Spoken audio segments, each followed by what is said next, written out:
Yes, yes, I can hear you. All right, very good. So how I can help you, my friend? Yeah, so the thing is, the last few months I watched a lot of content from you and from Sam Shamoun. All right. And yeah, well, first off, thank you for all the information that you guys give. So I was raised in a Muslim household. Okay. I never paid attention to Christianity at all.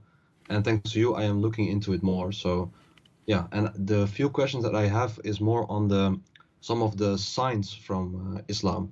So one of the Science? things, You mean science or sign? Science? Science, you mean? signs, Science, no okay. science, Okay. not science. I mean like a proof, like the things that they use in order to prove that it's the truth, All you right. know? Okay. So I haven't seen a video that you discuss on this. So the thing is like the minor signs of the end of times Like what? of Islam. There were a couple of things. So one of the things that they gave was that in the end of times that the Bedouins would raise up big buildings and they would compete over Well, the that. Bedouin, they have big building before Muhammad. This is called Yemen. Go check it out. But also with regards to the rest of the world, so that they were that much bigger Same, compared to same, the. same time, the Bedouin, my friend, he's talking about is the Arab Bedouin, not the Bedouin who live in China. He's talking about the Bedouin, you know. And same time, if this is true, then Yeah. the end of the time should happen since they have those buildings. This is the sign of the end of the time, right? Did it happen? Same time, can you read for me the hadith about this, like what this hadith says? I don't know the number from the top of my head. Okay. I can check it out. But Does it count many things or only this thing?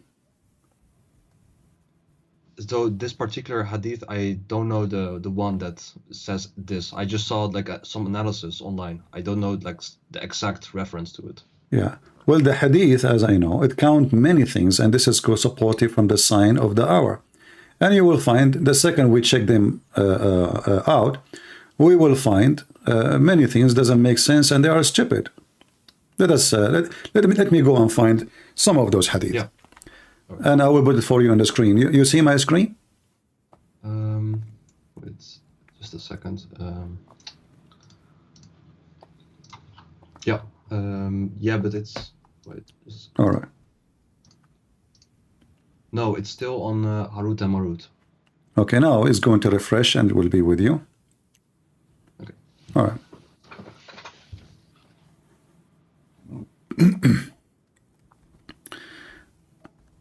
In the same hadith, it says that from the signs that if we read here, let us see. Yeah. Do you know Arabic? No, not at all. Okay. The bondswoman give birth to her own master.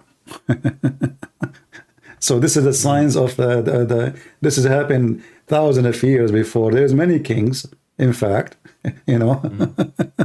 They are born, you know. I mean, what this guy is talking about, this is a sign. So the bondwomen give birth to her own master. But isn't this is the case for every king who slept with the woman she is as a slave? And then the king, or the son of the king will be a king.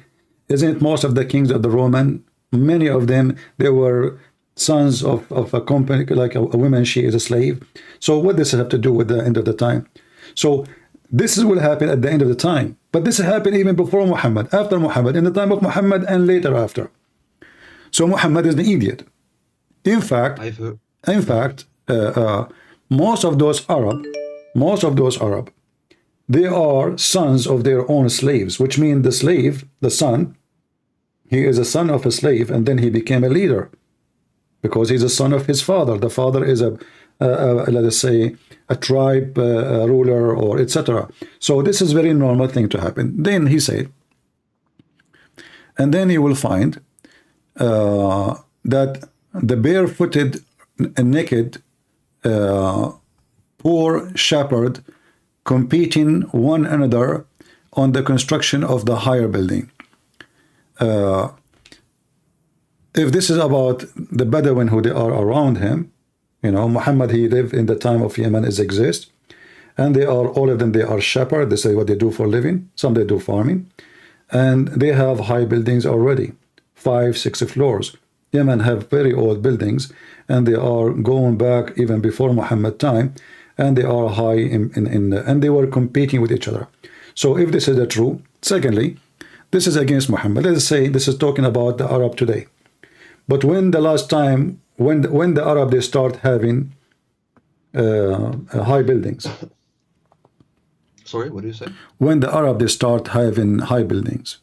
The last century, I believe. But this is when everybody start having high building, correct?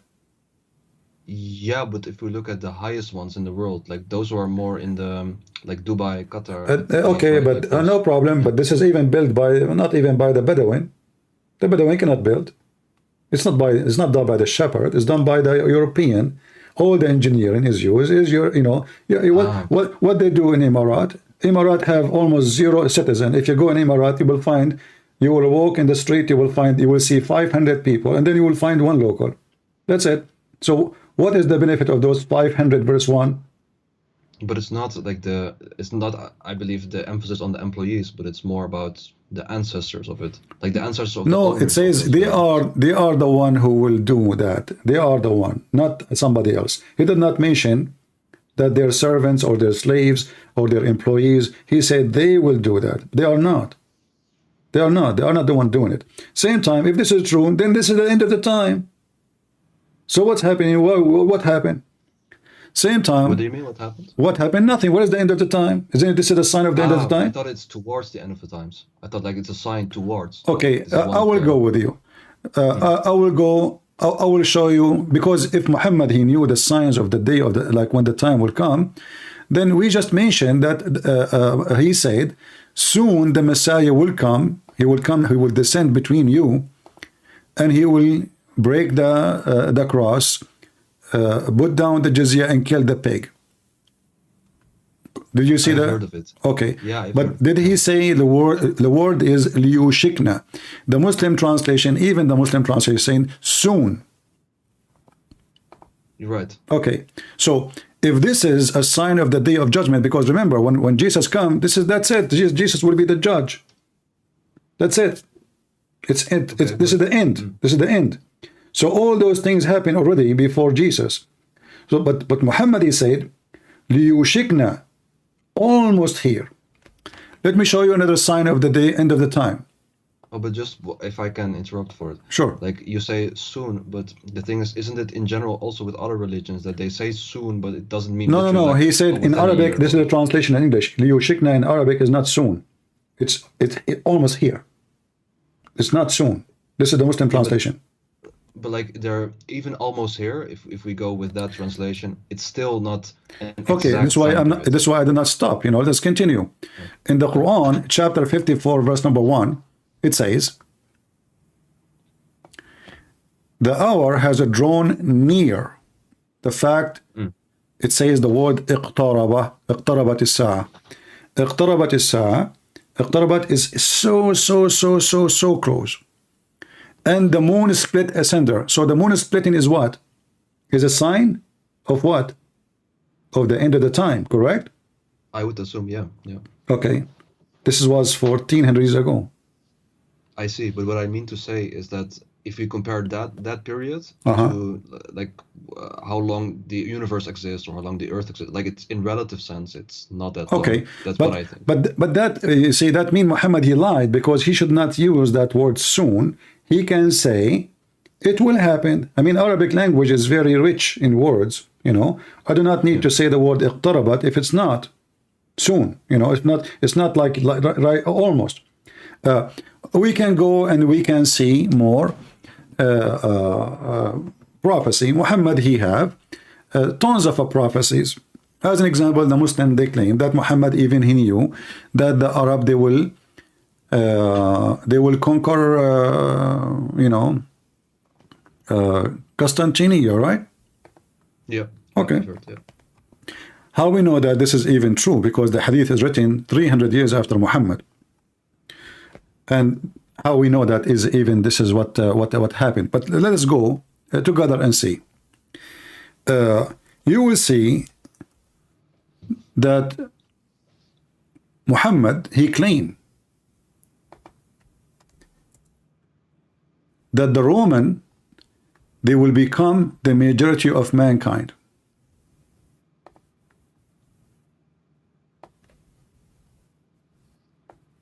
I heard Allah Messenger saying, the last hour would come when the Roman would form the majority among people.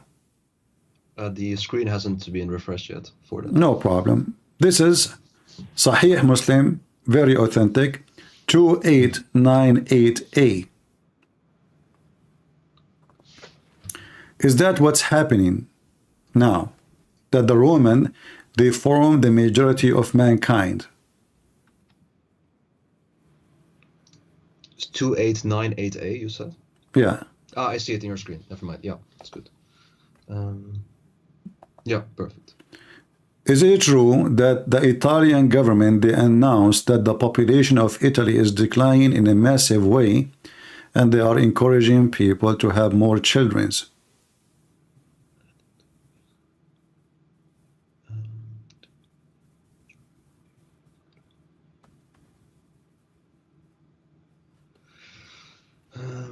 Which one is bigger in population, Bangladesh or Italy? Yeah, Bangladesh, obviously. Indonesia or Italy? Yeah, Indonesia. Egypt or Italy? Egypt, yeah. So how the Roman, they will become the majority of mankind? Isn't it, and you are a Muslim supposedly, isn't it the Muslim, they are proud about their number? Yeah. So how the Roman, they will become the majority? And then the Muslim, they try to fix it. They say to you, oh, he meant the Christians. Read carefully. He did not say even the word Christian, because in the Quran call always the Christian Nasara. Never call them Roman. Never. The Roman is the Roman.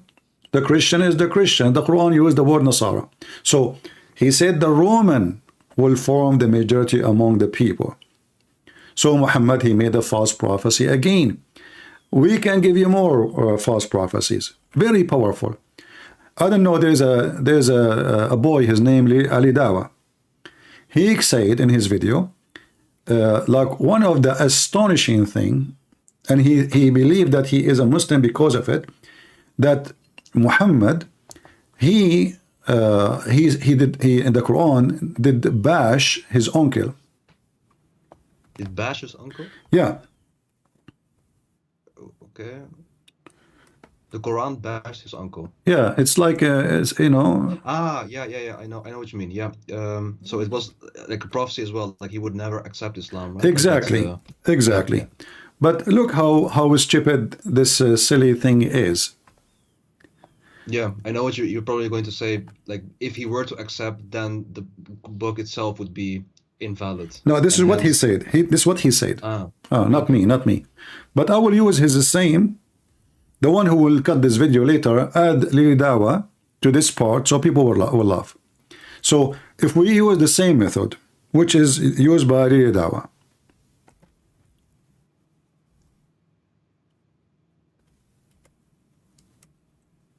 we will find that Muhammad, he made it clear.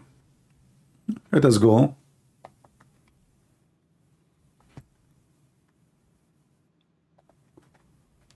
To the end of the Quran, the chapter of Al-Kafirun.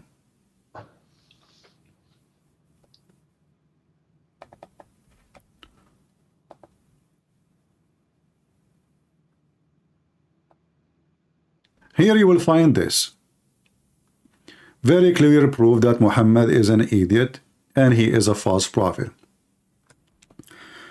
Chapter 109, Muhammad, he says, say, O who kuffar, I will worship not what you worship, and nor you will worship which I worship, and I shall not worship which you are worshipping, which is very stupid to repeat. Already you say that.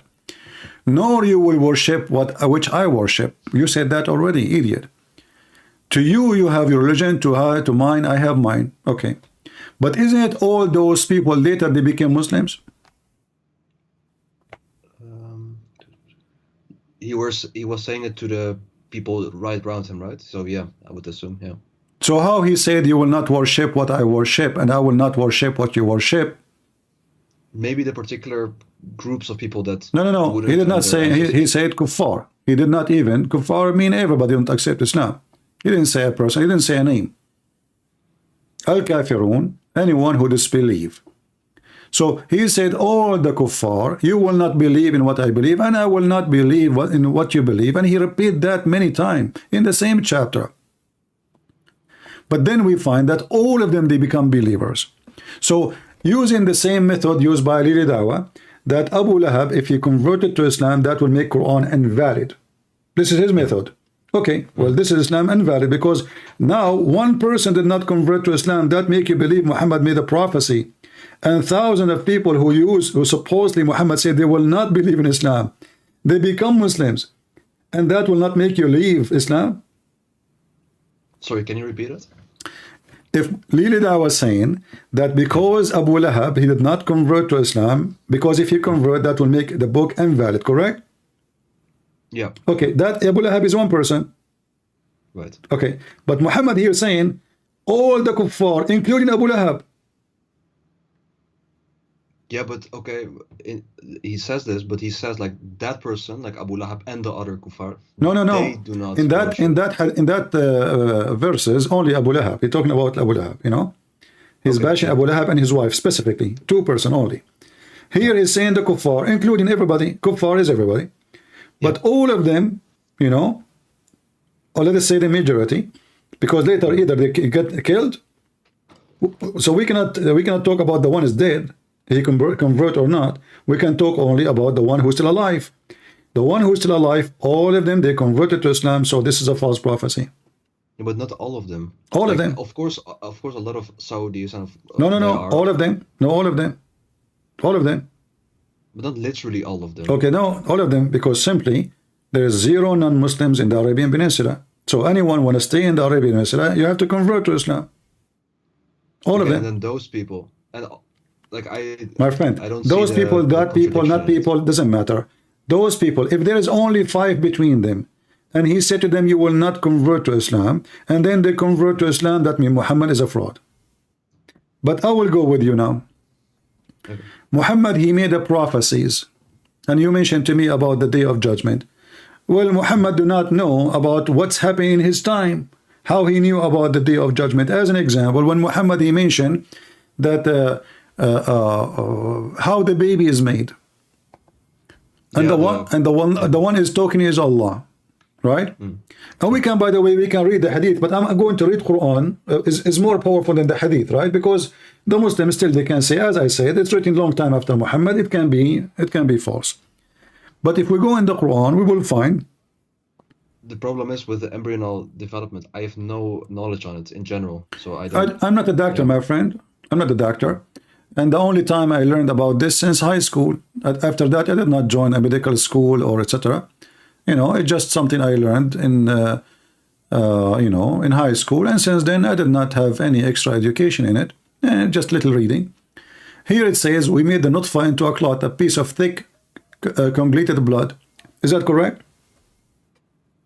Sorry, can you repeat it? Is it true that the sperm will become a dead blood and that will make the baby? Dead blood?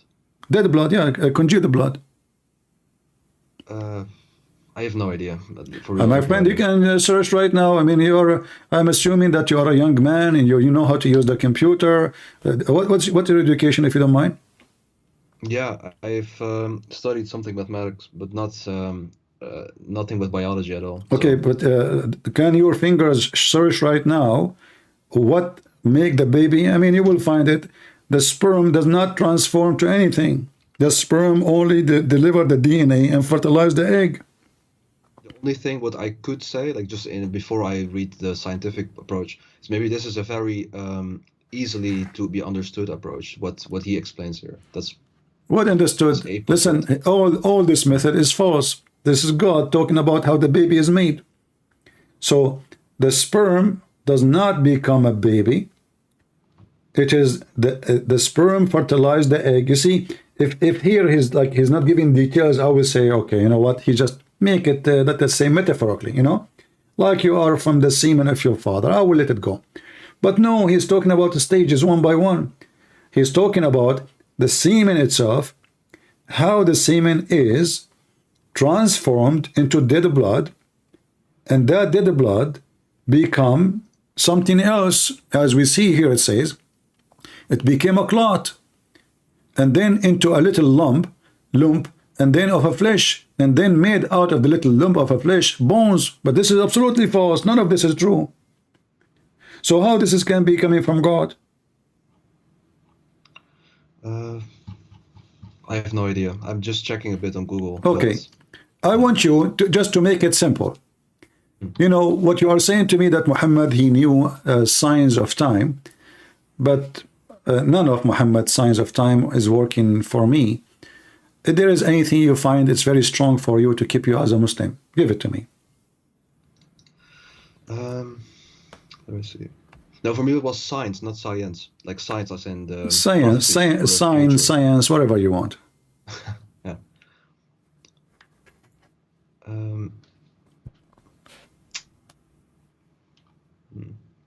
Let me see.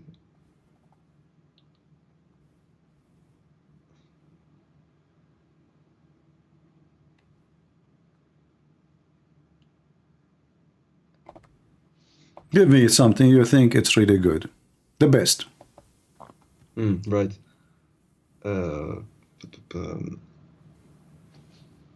I would say this is not on science, but more the mathematical miracles, what are called. All those mathematical miracles are false, and I debunk them in 2 seconds. Give me the first one.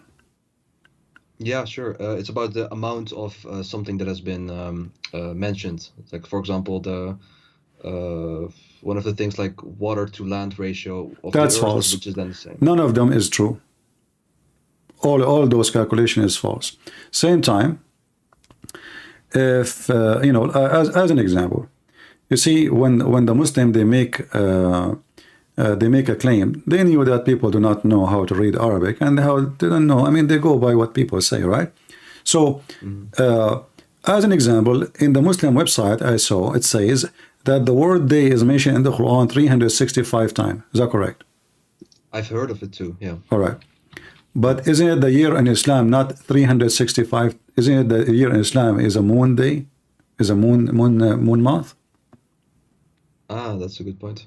Okay, so Allah, he knew that the year is a 365 days, but he chose the wrong year. Same time, isn't it the Quran says that the year for Allah is a 12 month, which is a 12 moon? Is that correct? Yeah, I think okay. so. Yeah. Now, the same as long we are talking about the moon. By the way, there's no 365 days in the Quran. That's a fabrication. You can go right now, open any Muslim website, type the word day, and you will find that the word day appear as many as you want. That's false. Number two, when the Muslim in the same website, they have that Allah, he mentioned the word moon equal to the word sun. That's false.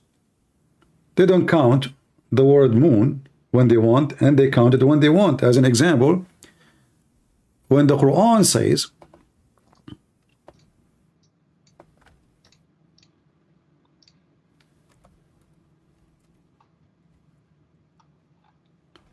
the Ramadan.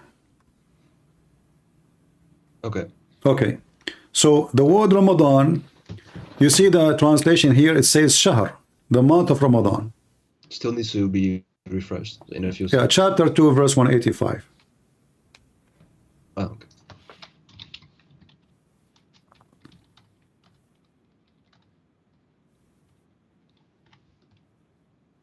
Yeah. All right. So, but the word there is not month, it's a lie. That word is a moon. Shahr is an Aramaic, Hebrew, Arabic word, which means the Arab, they use it from the Aramaic and the Hebrew. The word Shahr mean what? Mean moon. They don't count it. But look, we're not done. Here it says... The moon of Ramadan, it says, instead of the month? Ramadan is the name of the moon, not the name of the month. Every moon... Okay. Every moon have a name. Okay. But like if you if you say it that way, then the moon that belongs to the earth is just the name Ramadan, like for the whole year, instead of just Every particular month is a moon in Islam, not a new month. This is not true. This is because this is coming from the old pagan practice of the Sabian. They believe every moon is a new moon. There's 12 moons. Read with me here carefully. In chapter 9, verse number 36, it says, the numbers of the months for Allah is a 12. That is again a false translation. It is the number of moons. The number of moons. Yeah. Okay. So the number of moons, not the number of months. How we can prove that? Very easy. We go back to the previous verse. Try to open two browsers so you don't exit like just a switch. Oh, just by the way, just because I can't speak Arabic, but I just looked at what moon is in Arabic. Isn't it qamar? Qamar in Arabic is exactly, but the word shahr is a word mean moon too. Qamar is a moon, shahr is a moon, but usually every name describes the size of it. And now we will find out what we are talking about.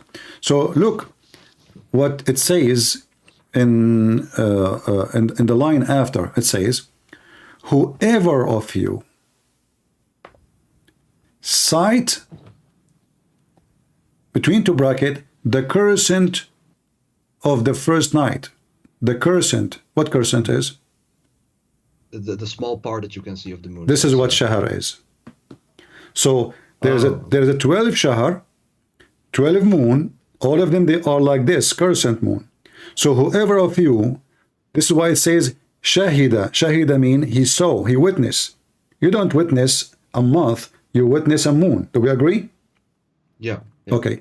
So whoever saw the shahr, which is the moon, not a month, whoever of you witnessed that shahr, which is the moon, not the month. By the way, yeah? Just to say, like, let's assume, okay, if they only use the lunar calendar, but then of course they are aware of which, like, moon, quote unquote, or which month it currently is. So then it wouldn't matter, right? Like that. It matter. The idea is if they believe it is the same moon or it is different moon.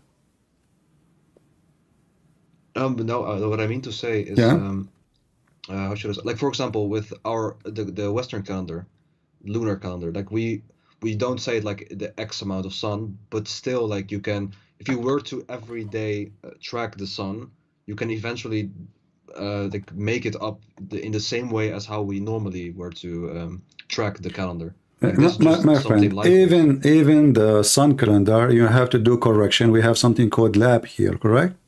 That's correct. Yeah. Okay, so even that is not perfect, but just focus with me. Okay. The Arab, who they are learning from other nations using the lunar calendar, they used to correct that calendar too. But look what Muhammad did. And now you will see that Muhammad cannot be a prophet from God. Did you notice that you as a Muslim, sometime you celebrate Ramadan in July and sometime in December? Yeah.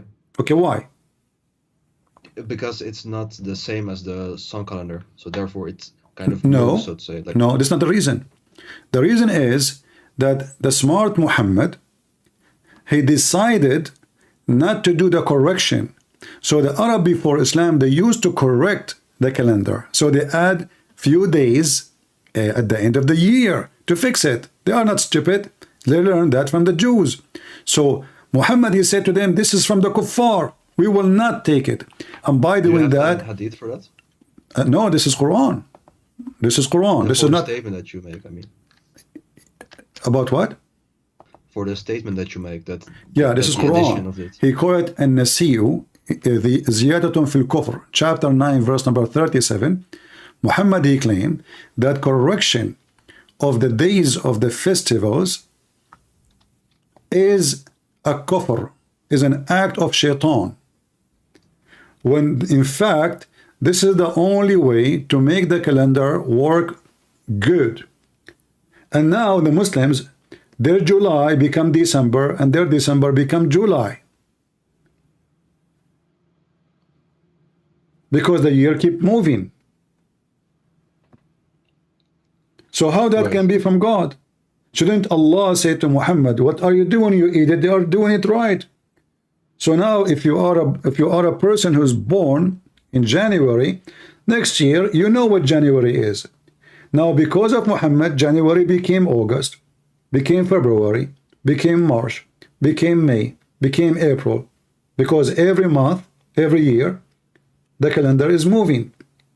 This is why the birth of Muhammad is all around the year. Even sometimes the birth of Muhammad can have two birthdays in 1 year, because of this stupid move of Muhammad. So how that can be from God?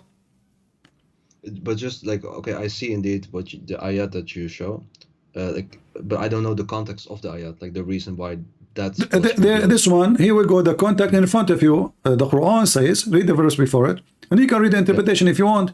The numbers of months with Allah is 12. The months of moons, you remember the moons, not months. Yeah. And then he says, and those who they increase in the days, like they add days to fix it, those are going astray. Those are unbelievers. Don't follow them. This is kuffar. This is act of shaitan. But this is stupid. And now the Muslim, their religion is messed up. Like you ask a Muhammadan, when Muhammad was born, well, you have to go and check in the computer, not because he did not know the date. He knew the date, but he do not know now what is when it's going to be.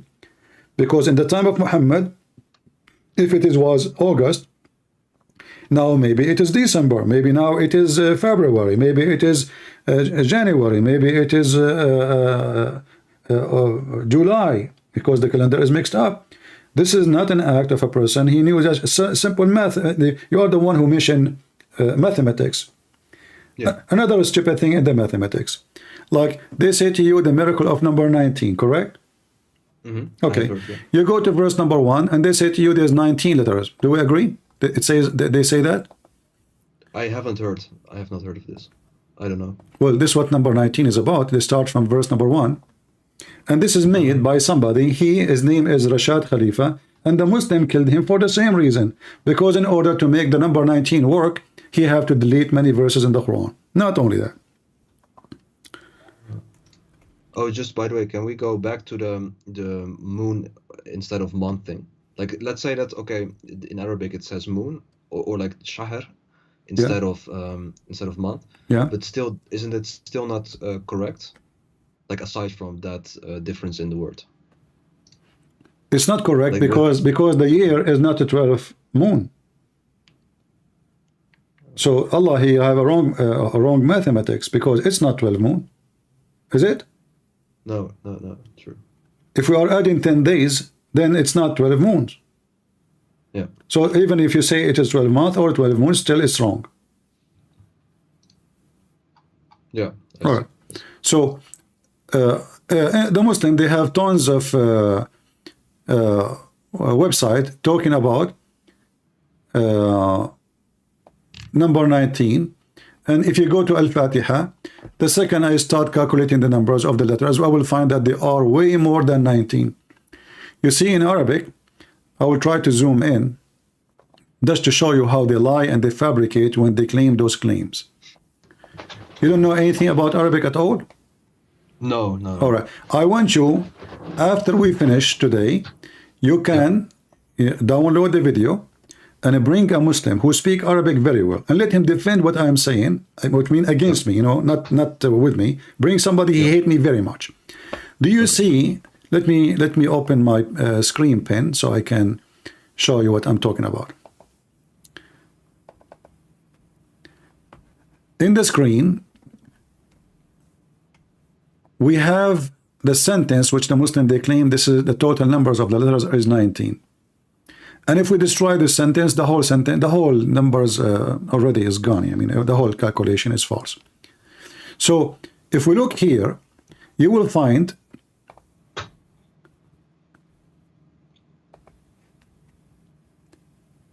do you see this thing in the top of the word Allah? Allah. There's like I will write the sign for you so you can see what I'm talking about. Look down underneath. Do you see something like it? Yeah. Okay. This is called shadda. Shadda is something added to Arabic language to make it easy to write. What shadda is, that means here there's two letters, not one. Two letters, not one. So instead of writing the letter L twice, we put shadda.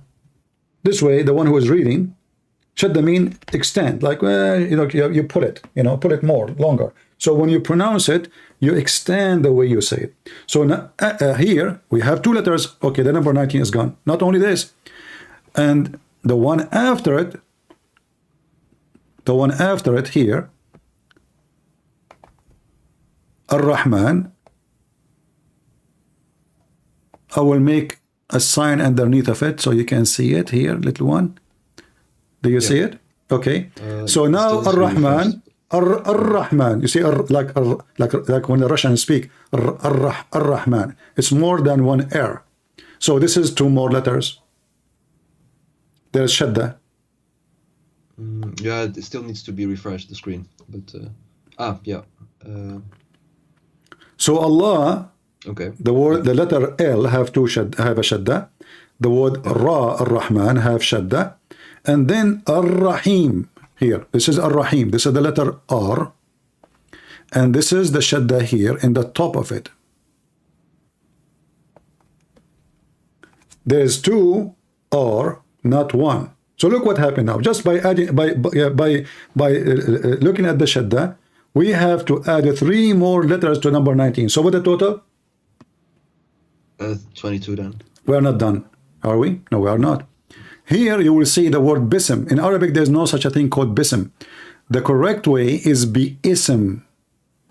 So there is alif here. That make it how many? Yeah, 23. Okay. Let us see. Do we have more? But maybe they have, during their explanation for 19, maybe I don't care. No, what explanation? We are not done. We are not done. We are not done. Look here. Do you see the word Rahman? Okay. Yeah. This is the word Rahman. Here in the top, there's a little stick. I don't know if you see it. I will write in the top of it. Do you see it? It needs to be refreshed still, so I have to wait. It shouldn't be refreshing to, I mean, I don't know, maybe your internet is let me clean this screen so you can see exactly which one I'm talking about. And again, here we go. So if we go again,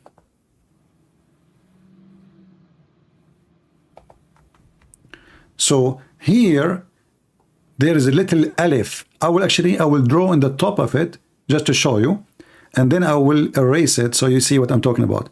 Here, let me erase it.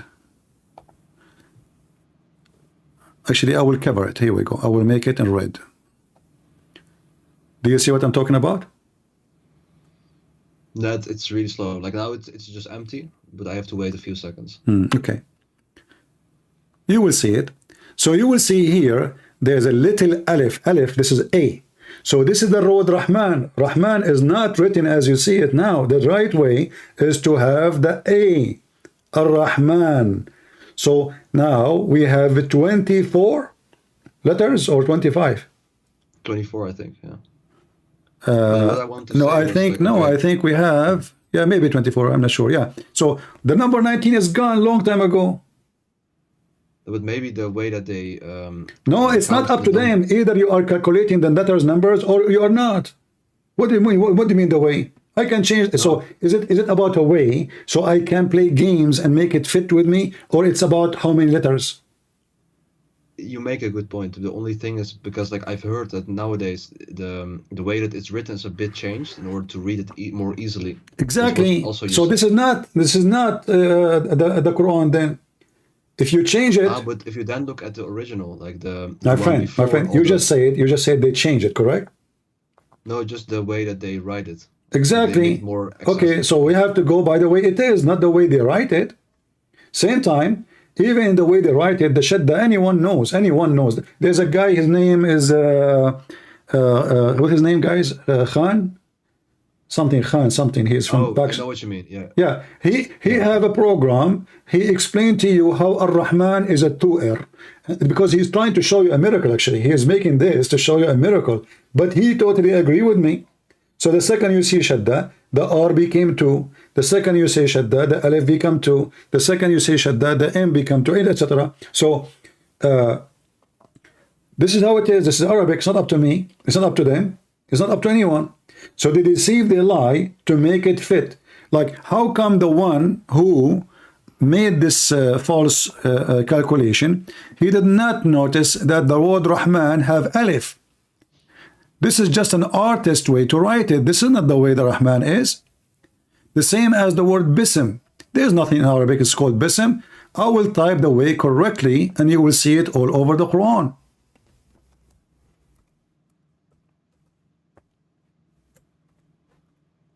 Is it possible that the Quran writing the word twice wrong?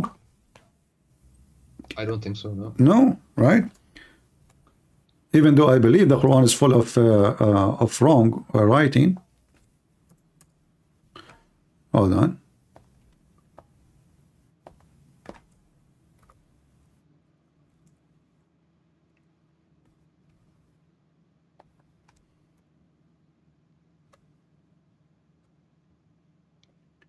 Read carefully with me. All those are bi-ism. Do you see it? It needs to be refreshed, man. But just a few seconds.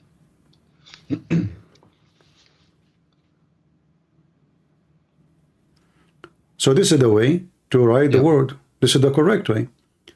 You know? And this is the way it came to Muhammad. As an example, chapter 96, verse number 1, it says, اقرأ باسم ربك الذي خلق. The Muslim scholars, they say that the word bism in the first chapter changed for easy recitation. So they make bi-ism bism, but that means they change. And this means they lie in everything they say. They say, we did not take a letter from the Quran. But then they say to you, we made bi-ism, we made it bism. I see. Yeah. All right. So all those scientific mathematics are false and it's fabricated. In the top of that, I don't know if you saw the video of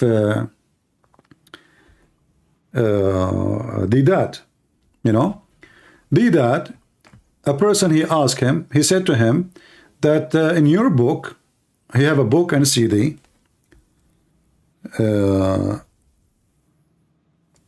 you appreciate the miracle 19 miracle. He said in his book, you mean? Yeah, he wrote his book. Okay. So did that now because he don't want to accept Rashad Khalifa. He said, well, yeah, at that time I found it a very good way to make people believe. Okay. And then he says, but then I found, but then because he announced that he become a messenger, he's a messenger. So, you know, he is obviously going crazy. And then he said, actually, I will play the video for you. Here we go. You will not be able to hear me from Skype if I'm playing it. So if you want to hang up and hear it from there and call you back, it's up to you. Right. Yeah, I will. Or you can mute your Skype just to don't have the double sound and hear me from YouTube until we finish. Okay, I will do that. You had a question, yes. This booklet of yours, the Quran, the Ultimate Miracle. Well, I have a cassette of it, I always see it as children see it. But whenever I try to show it to our mullahs, you know, they don't accept it and they don't believe in it. Could you please... There was a book I had written, Al-Quran, the Ultimate Miracle. I had delivered talks on the subject, and there were videotapes and cassettes available. But this man who originally made the discovery, which I found useful in talking to Muslims and non-Muslims, but this man, a sickness has developed. Now he's claiming to be a new Rasulullah, like what Baha'u'llah was at one time, and Mirza Ghulam Ahmad. This is a sickness that is quite common. You see, once a person, you know, he finds that he's so clever, that people are, you know, hero worshipping him. And, you know, whatever I say, I know these people will believe. So the man creates a sickness. Says, man, I can make claims. Today, this guy called Rashad Khalifa, he is the man who discovered this theory, alayha tisat ashar. Now he said he is a new Rasul, he's a messenger of God. There are certain flaws in the theory, but besides... Yeah, I don't know, like, you know, my computer froze. And, you know, we lost connection. So we were watching the video of Deedat. This one was the video of Deedat. No, not this one. Where is Deedat video? Let us see. So we heard Deedat saying how hypocrite he is and how fraud.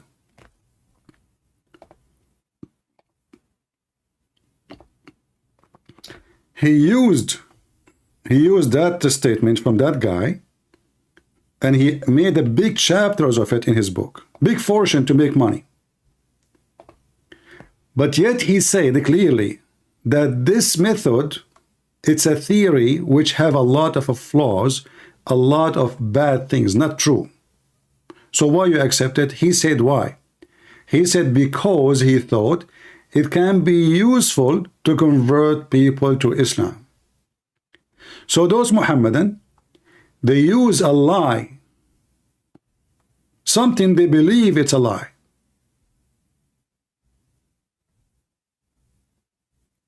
to convince people.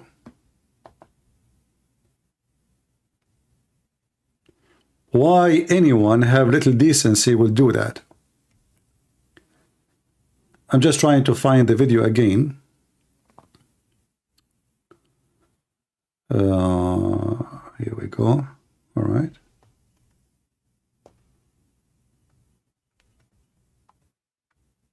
Where is...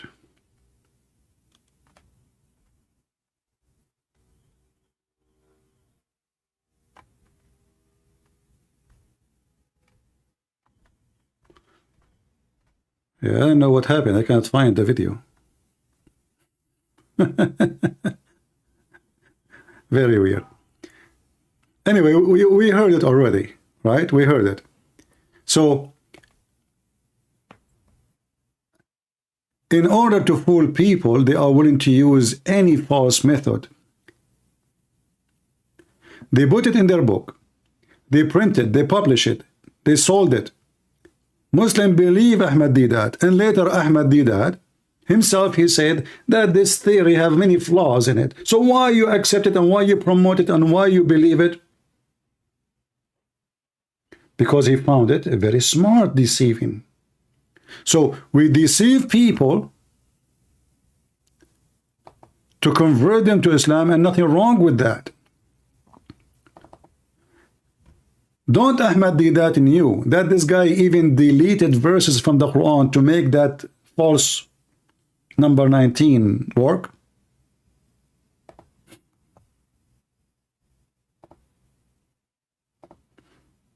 Let us call our friend back.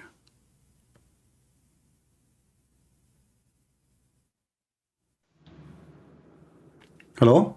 Hey, the connection is back again. All right, no problem. Nice.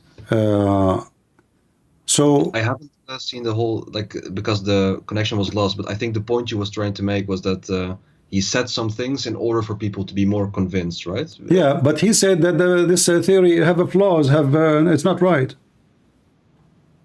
He said it himself, like. Yeah, okay. yeah. I can search for the video again. You know, I'm sure I will find it. You know, I found it just a second ago, so I can find it again. So he accepted the theory, even though he knew it's a lie. It's not true, and he said for that because he thought that it's good to use to convert people to Islam and for Muslim and non-Muslims. Okay, So that's very so we use something false. Yeah. And we know it's false. Remember, he said it have a flaws, and it have, you know, it's not, you know, it's not that something we can depend on. It have something wrong with it. But why anyone want to do that? That's very ugly. I agree completely. Yeah. If that's the case, yeah.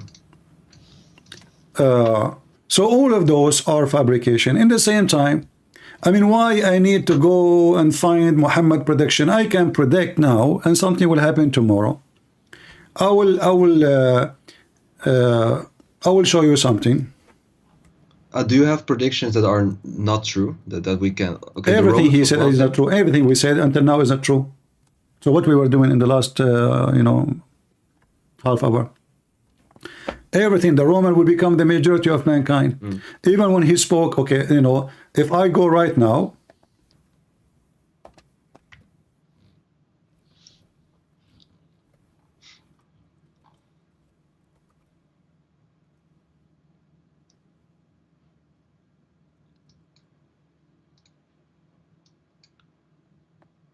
in my screen still says satellite images shows Chinese mosque. It doesn't. It's okay. At all. No, don't worry. I'm just. I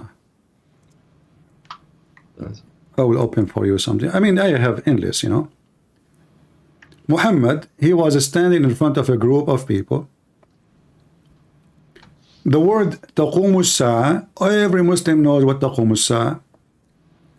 تقوم الساعة means this judgment day will come, right? Okay. This is Muhammad. They ask him about the day of judgment. Remember, Muhammad should not say when the day of judgment will be, because he is just a prophet and only Allah knows, right? Yeah. And Muhammad do not believe in the Father and the Son to claim, okay, only my Father know. He is just a prophet. But he did not say I do not know. Look what he said. Yeah, I see it. The Muslim translation in front of you, it says, a young boy of Al-Maghira bin Shu'bah happened to pass by the Holy Prophet, and he was of my age. Thereupon Allah Apostle said, if he live long, he would not grow very old till the last hour come. Oh, I see. The Muslim, they add things is not in the hadith to fix it. They say that to the old people of generation, what the heck does that mean? It says as-sa'a, taqumu as-sa'a. In Arabic, taqumu as-sa'a, everybody knows this is about the day of judgment. Yeah. The same hadith appear in many places, and the Muslim trying to fix it. If this young boy live, he might not grow very old till he would see the last hour coming to you. Yeah, I never saw this hadith. I mean, my friend, we have tons. This guy is a fraud. Everything, that's why I'm saying to you, give me something strong, like to be, let us say, hard to defeat. Otherwise, right. I can keep showing you stuff, endless. Yeah, one of the things, I have to say it correctly, but it was about the way that in English iron was from space, and I believe English what? That I believe it was the material iron that was from space, and in that particular surah, it describes something about space, and then the surah name was iron. I believe it was something like that, which was kind of... Well, first of all, Muhammad never named any surah. This is after the Muslim, they decide. They choose a word to be unique and to put it. However, I will go with you. So the iron is coming from the space, correct? Yeah. All right. I heard at least. Yeah. That's not what the verse saying. The same verse. I want to show you how Muslims they lie, and it's obviously it's in the front of your eyes. I don't know why people don't see it. Here it says, indeed we send our messengers with the clear signs, and we send down with them the book and the balance, so that man might should and hold justice, and we send down iron, wherein is a great might. Okay, so did Allah send Muhammad down? No, I see what you mean. Okay, did Allah, is Allah saying he sent down books? Yeah. Is that literally? Is that literally or metaphorically? Yeah, metaphorically. Okay. But the only And thing then is, we I don't send know down if- iron. Let's continue. Hold on. And then we send down iron. Now you are saying that this is literally correct? I've heard, yeah. Okay, but let us see how stupid this verse. The same verse will make Muhammad look stupid, because if the Aaron was sent to the man, that means the one man was exist before the Aaron.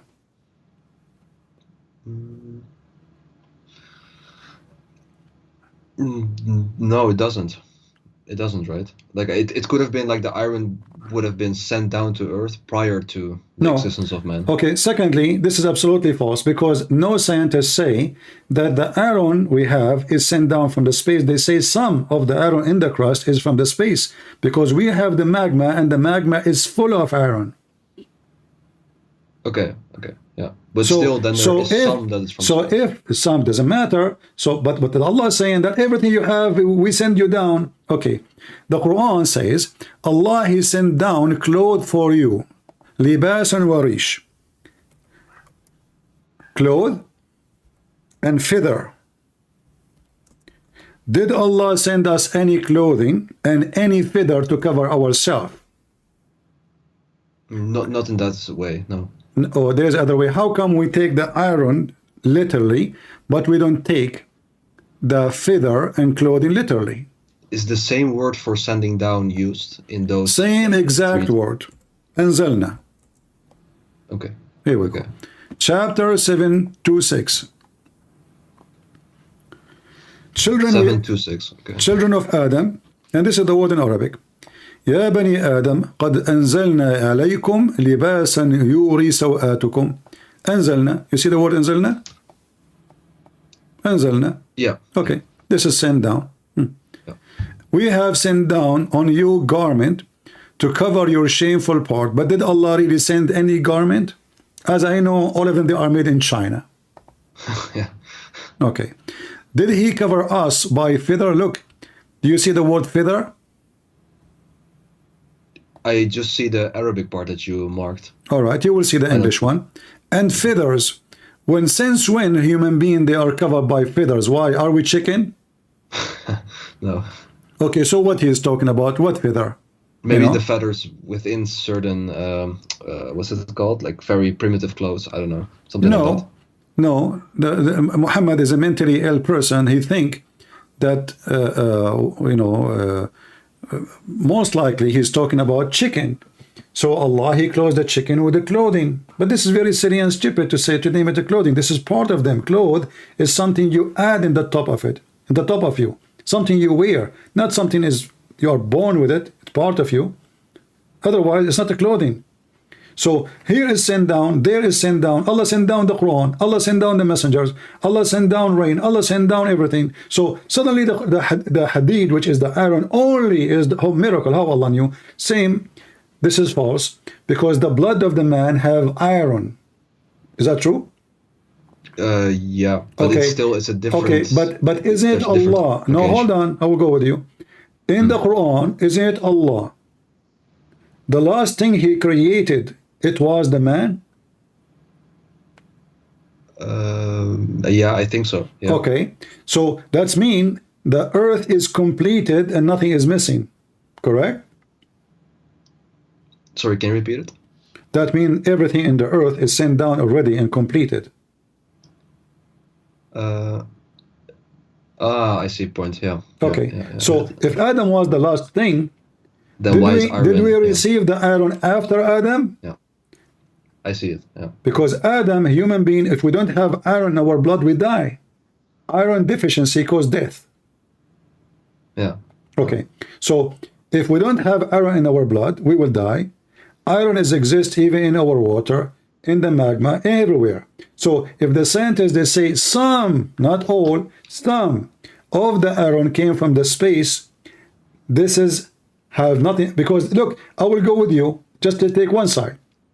Yeah. If the iron came down from the space, that means all the iron which is not from the space is not from Allah. That will destroy Islam. No, but that's that implication you can't just use. Like I can, because the iron from the space is little compared to the iron was exists in the earth from the beginning. So but iron from the space in this ayat was actually meant as a application, like an outside, like outside of the body, like you can use that material. My And friend, then all the iron is outside of body, because simply, like when you eat a tomato, there's iron. When you eat meat, there's iron. Vegetables, there's iron. What are you talking no, about? I mean with the material part, like to No, you use see, in order to build my something. friend, I mean, either you take it literally or you don't. Listen, because here it says to have a benefit for mankind, and even he mentioned what is to kill with it. A mighty war. where does it say mighty war? وأنزلنا الحديد وفيه بأس شديد ومنافع للناس. بأس شديد. What بأس شديد? بأس شديد is a word you use for mighty of war, mighty of strength, sword. So Allah claimed that He sent the iron, so people they will use it for war. I see. Yeah. So is the iron sent, or we have the iron before? Same time, I want to go with you. You know, was the iron created? Was the earth created by Allah? All of it in earth, or Allah He sent from the space other stuff? He said from the space, other stuff. I thought them both, right? No, But no. like Let me if it's show you. created, No, what the word anzalna means simply, Allah is saying, supposedly, Muhammad, aka Muhammad, that everything you have is from me. You know, Muhammad, he did not receive a written book in his hand. He received verses supposedly from the angel, correct? yeah. But yet he used the word anzalna, so he used it for anything you have. You know, dignity, ethic, etc. You know, everything is from Allah. Now, if we go, Muhammad, he explained the nice thing about Muhammad, that he don't shut up. He's like the kind who keeps shouting free Palestine, but he don't know what he's talking about. This is Muhammad explaining to us how Allah created the earth and the heaven and everything. Read with me carefully. The messenger of Allah took hold of my hand and said, the exalted, the glorious, created the earth on Saturday, the mountains on Sunday, the trees on Monday, the things entire in labor on Tuesday, the light in Wednesday. He spread the animals of all kind in Thursday, sorry, and He created Adam Friday afternoon. Right. Okay, how we will work with the scientific miracle in the Quran, according to Muslims, where it says that those came through billions of years, when Muhammad talking about Saturday, Sunday, Wednesday, Tuesday, and the whole creation is done, and now we have Adam. I see. But yeah, but then according Hold to on, we are them, not done. We are not done. Do you remember the video of Didat making fun of the Bible, saying how the sun is created on Wednesday? I haven't heard, but You can search for it. Here we go. This is Muhammad copying from the Old Testament when God created the sun. But in the Old Testament, you will find something different. That God, He said, let be light before the sun is created. So we have sun before the light. And Didat, he was saying, how the whole earth will have no light? He was laughing because he's an idiot. He did not know what his prophet said. So look what happened now. When they asked Zakir Naik about 6 days in the Quran, what Zakir Naik said, the Quran said 6 days, but in the meaning it didn't mean 6 days. It means 6 period, and 8 period is a billion of years. So when the Quran said that did, he's talking about period. It's not true. So now suddenly the 6 days, Saturday, Sunday, Monday, Tuesday, become 6 period, and each one of them is a couple of billions of years. This is how hypocrite they are. It says suddenly, and not only that, Muhammad, he said Friday afternoon. Don't love at your prophet. Friday afternoon, Allah created Adam afternoon. I see. Okay. Now hold on, we are not done. The Zakir Naik impression was great. So Allah created Adam on Friday afternoon. The Quran mentioned, isn't it the Quran says if Allah want to do something, He make it, He say B is going to happen? Yeah, was it for one particular thing, right? Or just in general? I thought it was Anything. for a specific thing that He said this. Well, hold on. So are you saying to me Allah was so slow in one thing and was so fast in one thing? No, but I thought like if He wants to do it in that way, if He just He's wants talking to about do creation. Talking about creation. If he wants something to happen, he said B. Look what happened. If we go in the Quran, it says, وَكَانَ الْإِنسَانُ عَجُولًا. Okay, human being is ever hasty. What does that mean? You go to Ibn Kathir and read. It says that Allah, when he was creating Adam, he breathed into him, and then Adam, he started feeling his, his limb. He's looking at his limb. So he wanted to get up, and he could not. And then, while his spirit was coming down, Adam said to Allah, Allah, please finish me before the sun set. What do you think about this story? Chapter 17, verse number 11.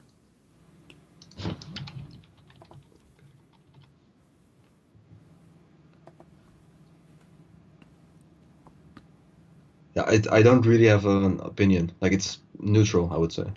Like, it's just a statement, and then I think, okay. Like, no it's not problem. something that No. You prove see, it. I'm not asking you for opinion. You just heard this maybe first time. Yeah. So, how Adam was created a Friday afternoon. And remember, the one is talking is Muhammad. And we are examining what Muhammad's saying, not what you said, what I said. It says here, the story of Adam when he wanted to get up before his soul reached him, his feet. When his soul was breathed into him, it entered his body from his head in his head downward. When it reached his brain, he sneezed, Hachoo! And he said, Alhamdulillah, Adam, he speak Arabic from the first day. That's it. I mean, the guy is not even finished yet. He speak Arabic. And then between two brackets, praise Allah. Allah said to him, may your Lord have mercy on you, Adam. The guy, Allah, is talking to Adam before he's done. Okay. When it reached his eyes, he opened them, bling, bling. And then when it reached his body and his limb, he started to stare at them in wonder, like, what the heck is that? He wanted to get up before it reached his feet, but he could not. He said, oh Lord, oh Allah, make it happen before the night comes. What do you think about this story mentioned by Muhammad?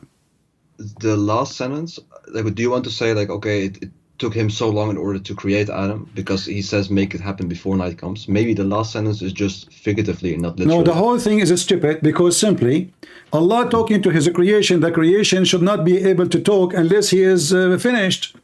I mean, so now I just breathe into him, and is he alive, a human being now? Is he complete? No. So how he was, okay, I want you to focus with me. Here it says, when his soul breathed into him, it entered his body from his head downward. Correct? Yeah. Okay. When it reached his brain, he sneezed and he said, Alhamdulillah. And Allah said, may your Lord have mercy on you. Okay. It reached his brain, and now Adam's tongue is moving and talking. But the soul is not in his mouth yet. It's not even in his eyes. It is just in the brain. And then how we know that? Read carefully. It says, when it reached his eyes, which means it's after the brain.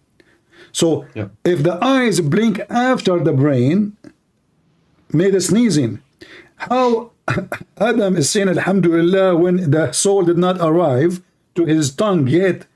Remember, it's coming down. I see. So each part will be activated in order of who is up and who is down. The brain first, eyes second, nose, mouth, tongue, chest, hands, whatever, down. So the order is stupid. So the guy is talking, and he's talking Arabic,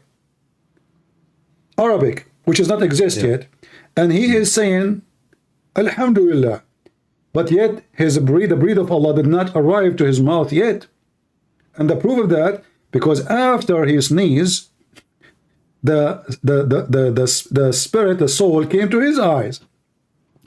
And then when Adam, he said to Allah, finish me before the sun set, or before the night come. How he even knew that the night is coming?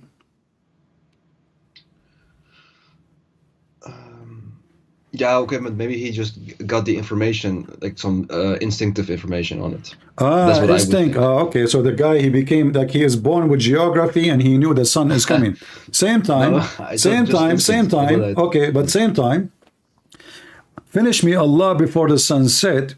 That mean Allah is slow. That mean Allah, he have to finish him before the sun set. That mean Allah. Then yeah. That mean Allah, He, at night he cannot function, he cannot see. Because what difference was going to make if it's sunset or not? Why is it what's sunset? So the whole story proving Muhammad to be a fabricator. What the heck is this? No, but if we just focus on the last sentence, if it's literally, then I agree with your. Well, the your hadith criticism. says it's literally because it says a Friday afternoon. Does it say Friday afternoon? Ah, good point. Yeah. Huh? Yeah. Okay. So, and here now we go back to what we mentioned about the iron. So, which day Allah sent down the iron? Because after that, Allah did nothing. That's it. The creation is complete. Yeah, I see. Okay. Now, let us go to the Quran and love together. We are not done.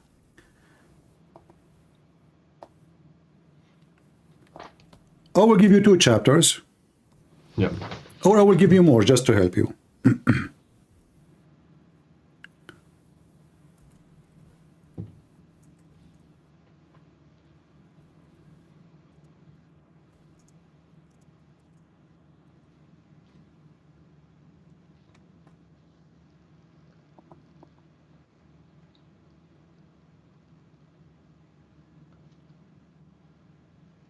Chapter 2, verse number 2:9. Can you read for me and tell me what do you understand from this? 229. Chapter 2, verse number 29. Yeah. Right. Okay. He's the one who created everything in the earth for you. Then he turned towards the heaven, forming it into 7 heavens, and he has perfect knowledge of all things. Okay, which one, based on this verse, created first, the earth or the heaven? The earth first. But I thought Allah, he sent the iron from the space. According to scientists who speak about this issue, which one is created first? Ah, the other way around. Yeah, they say the other way around. So how Allah saying that the earth is created first? And if you go, you can check. You will find every every scholar of Islam agree that the earth was created first and then the heaven created second. Yeah. All right. Yeah. So now this is here actually. Does it say he created for you that all is in earth? Yeah. Okay, so so why they are saying that Allah later he sent the iron down? Okay. Yeah. Good point. I see it. Yeah. All which is in the earth are created in the same time. Does it say created or said sent down? Created. So all of it is exist already. Do we agree? Yeah. Okay, so if we go with their statement, that means the Quran have a contradiction because it cannot be created all in the same time and then later sent down. Yeah, I agree. Okay, so now what the Muslim will do, if they are listening, they will say, no. Obviously, the interpretation of that verse about send down the iron is false, is wrong. So you see, then they will find that they are very flexible in order to avoid the contradiction. Because remember, the Quran says, if this is a book made by other than Allah, you will find in it a lot of contradiction. Correct? Yeah. All right. Yeah, correct. Now you agree with me, this verse is making it so clear. Actually, we can open the interpretation. It says that Allah created the earth before the heaven. Yeah, and also in the ayat it says already. All right. But what if I show you verses in the Quran saying the opposite? Allah created the heaven before the earth. Yeah, can you show? No problem.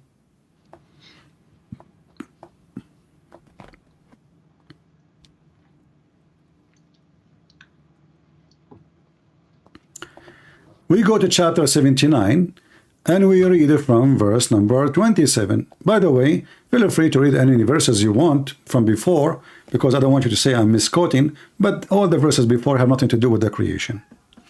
You will see here in verse number 27, chapter 79, what are you stronger in constitution of the heaven of the earth? He lifted up its vault and revealed it, and then darkness its night, and brought forth its forenoon. And the earth after that he made it flat, and after that he brought the water and the pastures, and after that he made the mountains set firm. Now, by the way, this is not 79, right? chapter 79, verse number 27. Which translation is it? Just to I have the don't know. same. Give me a translation. All of them, they are liars. I don't care. Give me a translation you like. Yeah, I was just okay. If can you go to Quran.com, like just the one that's there? Just Give so me we give can me see. something in this website. Tell me the name of the translation. Like in Quran.com, I think they have community maybe. Give me the name of the I translation. can't see it. Because I don't see it. Quran.com does not allow me to show both text in in my screen perfectly. Here I can zoom better because it's separate between the English. It separate the page. Which one do you already use? I can just. I don't grab that. care. I just said all of them they are fraud for me. All of them. Not a single translation in the Quran is true.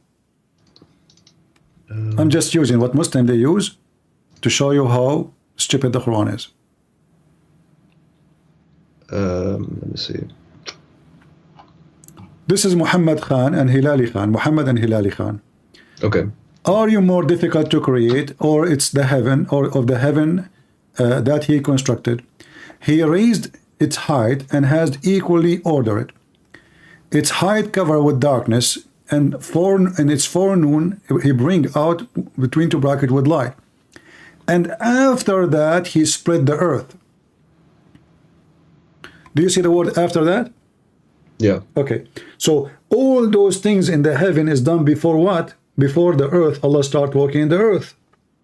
But he does say he spread the earth, so in particular spreading instead of. Actually, it says a flat. The ha is a flat. Oh, he flattens the earth, you mean? Yeah. Okay, but that's okay. okay. If we go to the verse I showed you, chapter 2, where it says that Allah, He created the earth first for you, and then He went to heaven. Yeah, but I mean, here it says it spreads or it levels the earth. It's not about No problem. creation. But look what happened now. You see, now we have a problem. The verse before it says that Allah, He finished the earth, and you agree with me first. Okay? Yeah. But look what happened here. Allah start with the order, the wrong order. Allah created the sky. Allah, He raised the sky. Allah, He made the day and the night, which means the moons, the stars, the sun. And then he spreads, he levels the And earth. then He start working in the earth. Okay, let us go back to the previous verse. I know what you want to say, but it's not about the creation of it. No, it's about the creation, because simply He created the sun, He created the moon, created the light, created the darkness, created everything. Those all that exist. Levels the earth. That's what he says. And then and then He start working in the earth. But this verse saying He created for you that all in the earth, and then He lifted Himself to the heaven, and then He made them 7 heaven. So before that point, there's no 7 heaven, correct? Yeah, that's correct. Okay, now let us find out if this will impact anything. We will take another verse in the Quran. Okay.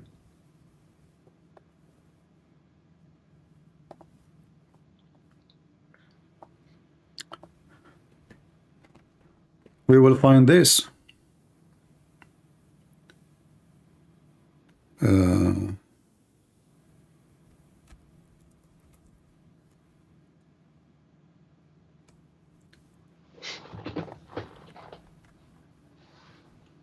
Remember, the chapter 79 give us the order about things Allah He finished.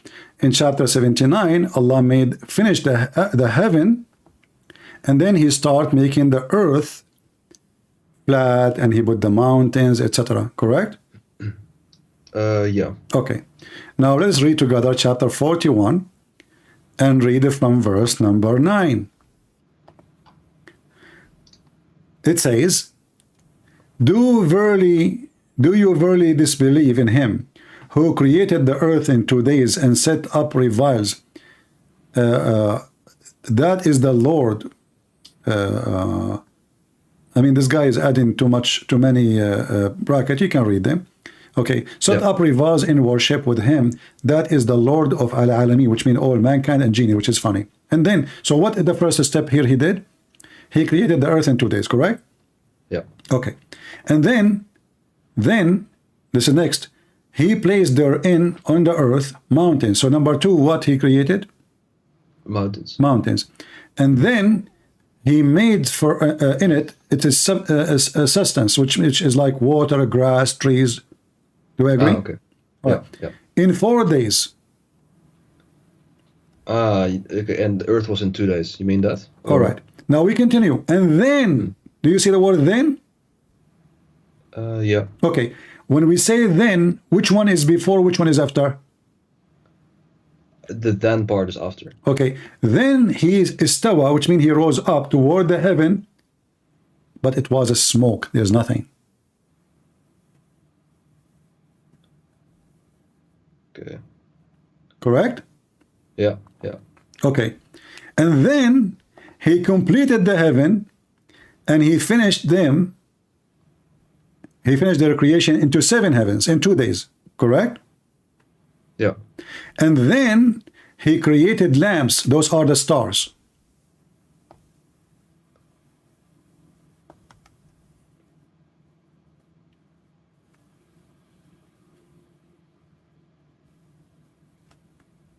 Correct? Yeah. Okay. That's correct. So I want you to take now note.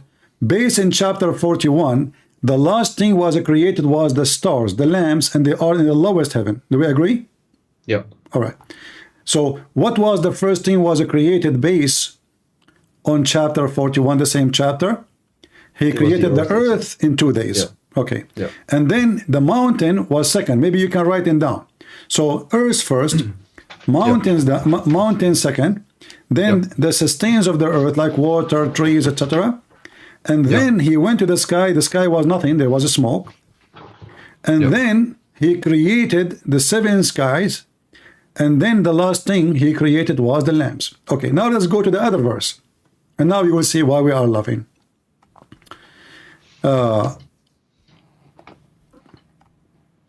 In chapter 79, what is the first thing Allah created and what is the last thing Allah created?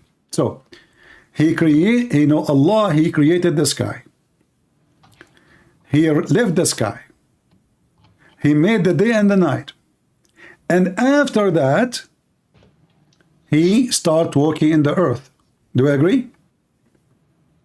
Yeah. Okay, but we just saw in chapter 41, the last thing he did, he created the stars. But here he's saying he made the day and the night before he started working in the earth. I see. Yeah. Yeah. So the day and the night is created, and then he started working in the earth, and the earth was nothing. There's nothing. He made the earth flat, and then he made the water, the pastures of the earth, correct? Yeah, I don't know what pasture means, but Food for animals, for human, like trees, sustenance, grass, everything. Okay, but look, this is discussed. This is the opposite of what the other one. Chapter 79 opposing 41, because if we go to 41, we will find that the order is absolutely awkward. So Allah in 41, He created the earth,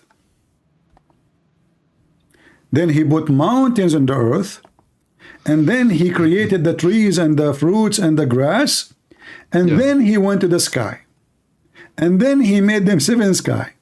And then the last thing He created was the lamps.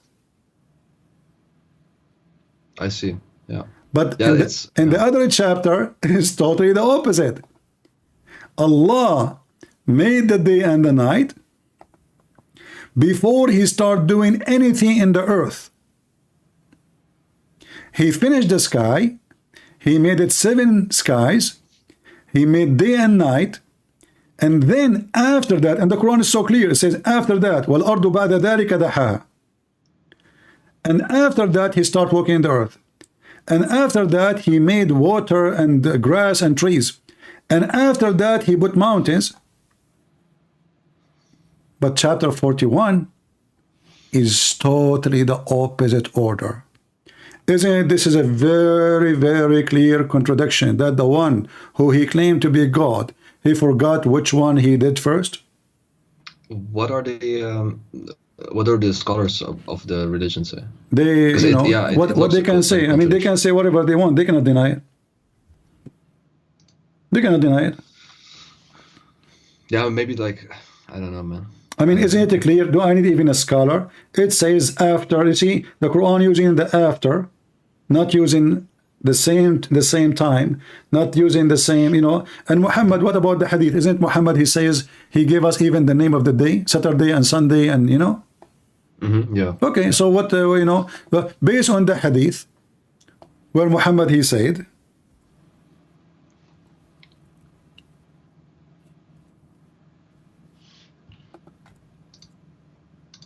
and who understand the Quran better than Muhammad? That will be funny if somebody says I am, right? Yeah, so true. when Muhammad, he says خلق الله التربة يوم السبت وخلق فيها الجبال يوم الأحد وخلق الشجر يوم الاثنين وخلق المكروه يوم الثلاثاء وخلق النور يوم الأربعاء وبث فيها الدواب يوم الخميس. So Allah, he created the dirt, the earth in Saturday, the mountains in Sunday, the trees on Mondays, all things entire labor in Tuesday, the light in Wednesday. He spread out the animals of all kinds. So what day created the light, which means the sun? Wednesday. Yeah, Wednesday. Okay. Yeah. Now, which one created first? The earth. Second, mountains. Mountains, trees. And then number three is the trees. And number 4 is evil stuff. Number 5 is the light, the sun. And then he spread the animals. But look what happened here. If we count the days, just to show you that Muhammad is a false prophet, can you count for me how many days now we have in the screen? We start in Saturday, right? 7. We end at Friday. How many days total? Yeah, in total, like it's all the days are noted, so 7. This is not 7, this is 8.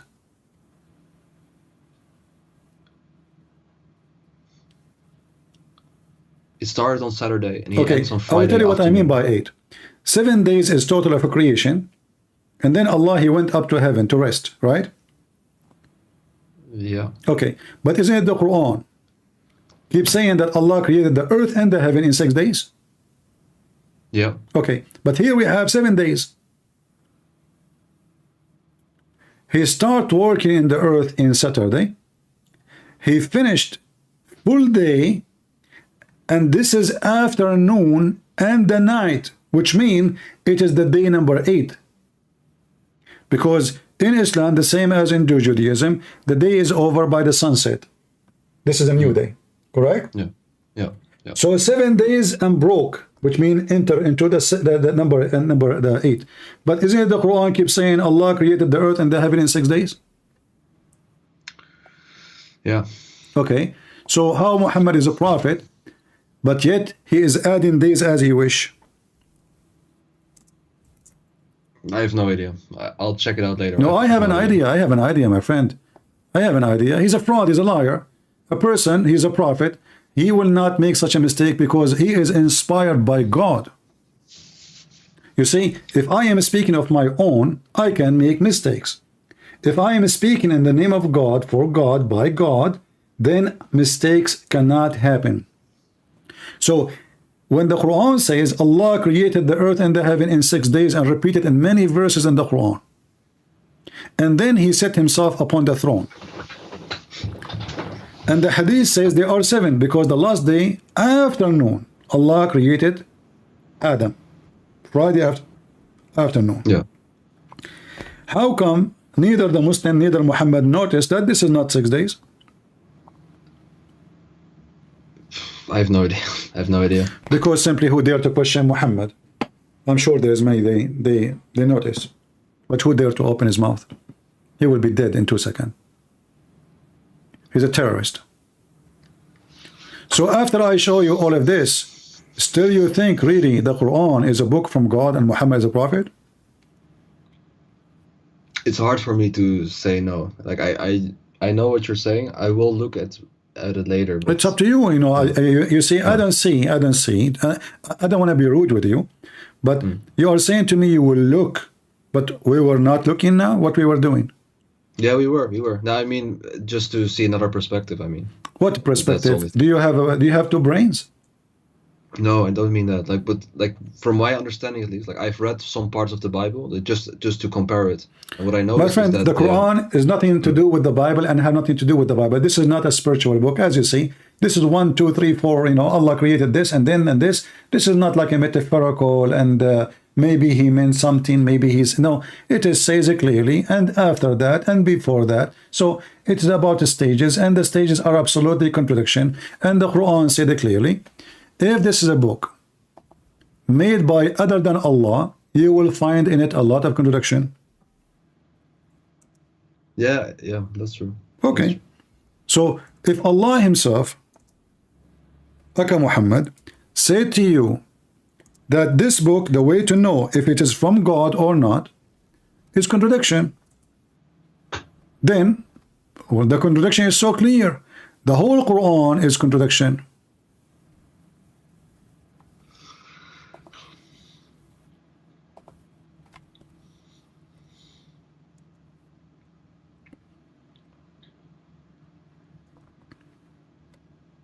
You want to be stubborn with yourself, you know, and like deny the fact we showed you?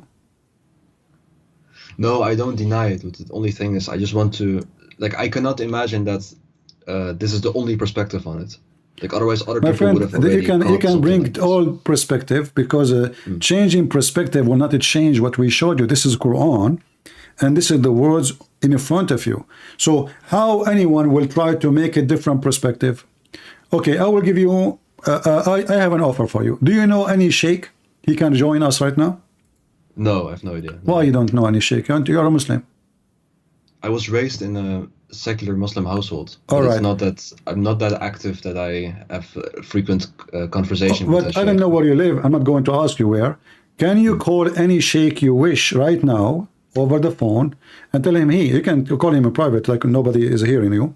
Call him and say, hey, can you join me, please? This guy trying to convert to make me leave Islam. Can you come and refute him, please? I don't know any like real sheikhs like face. You do not face. need to Like, know the anyone. country Go I check live the in- internet. Who is a sheikh? You can call him for free and tell him, I'm a Muslim. This is my story. Can you please join us? You do not need to know him. He's not a doctor. He will charge you for, you know, consultation. Actually, Muhammad, he does. He charges for consultation. Oh yeah, Muhammad, he will not even speak to you in private unless you pay him. Do you have hadith? Not hadith, we have Quran. Can you show me where he does say that? Okay.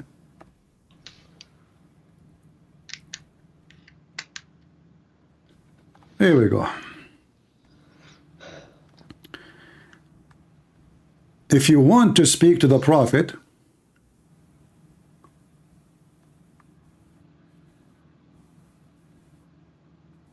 let us see.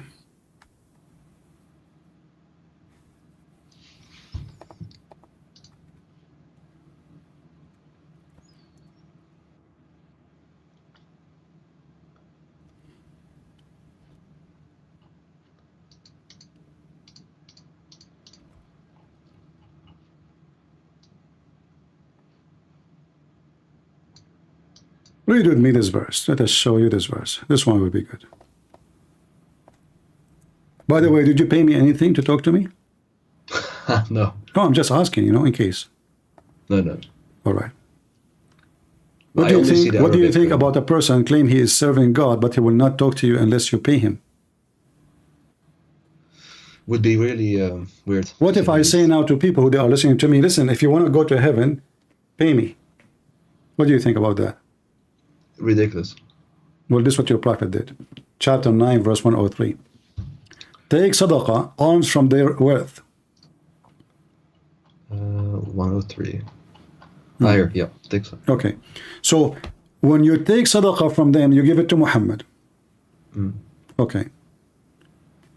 Is that so, by the way?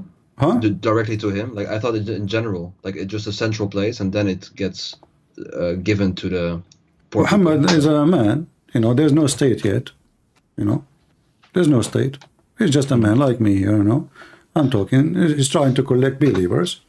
And then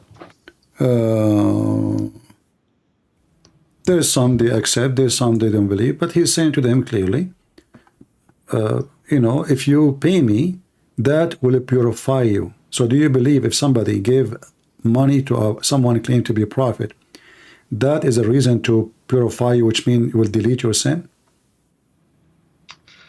No, but I thought in general with most religions it's just you give alms or sadaqah in this case, and that is a good thing. Well, if Like this then is if this is what is meant, then that will not purify you, because simply if you give, that will not purify you, and the forgiving sin is not by donation. If somebody donate to me, he's not his sin is not forgiven. What does it have to do but with it's a forgiving? good deed. It's a good deed. There's I mean. nothing called good deed. That's not a good deed. Why is it a good deed? Because simply, if you are being a good man, Yeah. so how you are going not to do a good deed anyway? So when the Lord, he says, from their fruit you shall know them. Yeah, from the So Bible. Right? it's not a deed, it is how you know the good tree from the bad tree. So if this is a good deed, well, you give it to the poor, not to Muhammad. Yeah, but this okay. I see what you mean, but this sentence in particular, No it's just problem. about Let us go to the different one. I will show you this one. But just I want to know. I want to understand. Like for example, like they say, okay, take the alms from their wealth, and then what happens is like, okay, they take the alms and then they give it to the poor people. So yeah, I don't see the particular problem with that aspect. It's not. It doesn't say it has to go directly to the prophet. Like nowadays, of course. Who is the one? Who is the one will go? You know, to him the money. Muhammad, he have 13 wives. What his job to pay for 13 houses? And all of them, they have slaves and servants. Who of us can open 13 houses, 13 women, 13 meal a day, extra 3, and then in the top of that to close them, food, or whatever cost of a house. How many? Not by the alms, not by the sadaqah. What is the job of Muhammad then? What he do? Okay, but I think like he throughout, especially throughout the later parts of his life, he I thought he earned quite a lot of money as well as he prophesied. I thought that. Okay, so if you are a prophet, you know the purpose of anything.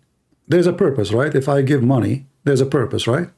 Yeah, of course. Okay, so does it say there that the money they will pay is made or paid to purify them, or because it's a good deed? The money that's being given is made to purify them, or is because it's a good deed? You say that? Okay, if it's a good deed, then that's not enough to purify you, because purifying you mean erase your sin. Yeah. Okay, so if I pay Muhammad, my sin is erased, correct? But that's not what it says. It just says like give the alms like to the poor people. To do what? To do no. Where is the poor people? Where is the poor people? Well, that's what an alm means, right? That's what sadaqah means, I assume. So, you are giving it to Muhammad. But it doesn't say that it goes to him. Sadaqah, no, it doesn't say it goes to the poor. Sadaqah, he is the man. Okay, let us go. Let us find something more clear. Maybe this one for you is not enough.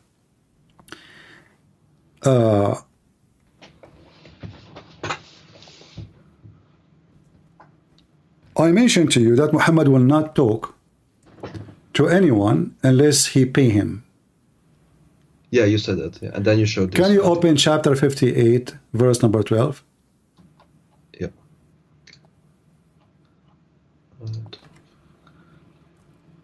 Do you want me to read it?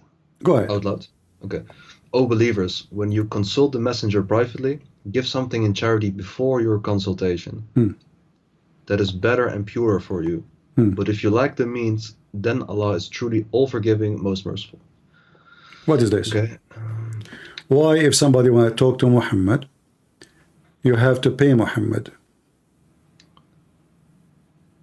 Okay, I see what you mean. The only counter I can give, and like I don't want to just attack in that case, but the only counter is maybe that he says, okay, you get the consultation, which is great, of course, but then just do another good deed by giving charity to poor people. Maybe No, that's you see, focus with me. This consultation is the reason to pay. Is that correct? Yeah. Okay. Yeah. So, but shouldn't people give anyway? I mean, what is the connection? Before you talk to the prophet, you better give something. It does say in charity. It's charity to Like- Muhammad. You see, you are focusing behind charity. It's charity for sure. I mean, you know, I pay the prophet, but charity should not be have for return. If I give a charity and I receive return, so if I go to the doctor and then I pay the doctor in order to speak to the doctor, how in the world that is a charity? It's not, no. Okay, so Muhammad now is a prophet, and in order to speak to the prophet, I have to pay the prophet, and then he said this is a charity. He's just covering the you know, his love to money. Doesn't it in Arabic say something similar to sadaqah, and then it would imply charity to My poor friend, it says najwaakukum sadaqa, but this is still to meet Muhammad. The reason is, if I say to you, I cannot talk to you, sorry, unless you pay me. How in the world that is a charity? Can you show me the tafsir? Maybe that if the tafsir says the same thing. The tafsir always they will make Muhammad the angel. Or, you know, those are Muslims who worship Muhammad. What you expect with tafsir? But even tafsir, still you have to pay Muhammad. Yeah, but if do they say that the charity goes My to friend, a charity. Do you agree with me that it's charity? They can say whatever they want. Does the Quran say that charity goes here and there? No, it says to Muhammad. So anything will be added later. It can be anything. I can add now. He gave it to the poor. But the It doesn't Quran say directly that the charity no, goes you see, to him. no, it have to go to Muhammad. Okay, when Muhammad, he was sent by God, correct? Yeah. Okay, did Muhammad promise those who give money to Muhammad multiply of reward in heaven? Sorry, can you repeat it? Did Muhammad promise that those who give money to Muhammad, they will have multiply of reward in heaven? I think so. Okay. Did Muhammad paid it back, or Muhammad took it and never, or the promise is just a promise to be in heaven? I have no idea. All right. If we go in the Quran, we will find very funny thing. Do you think God need money? No. Okay. Who is that he will lend Allah a goodly loan, so that Noah. he may multiply it to him many times? Do you know what chapter and verse? Chapter 2, verse number 245.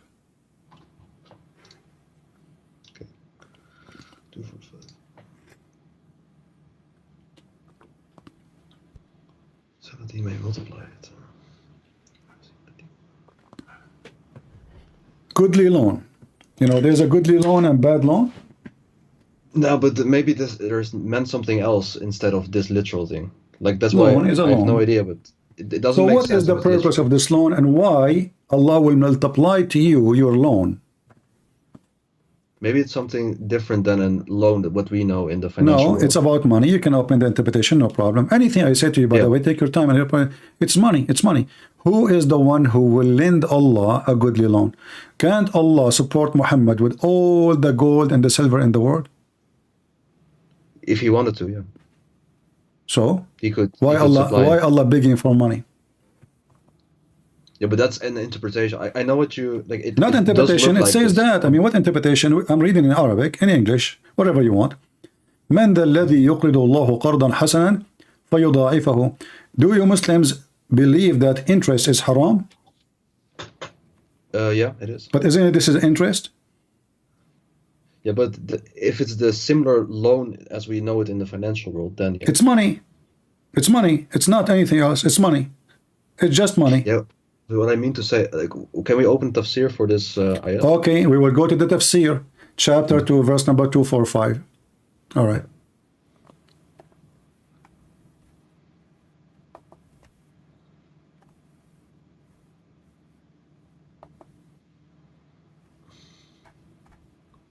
And this is Ibn Kathir. Yeah.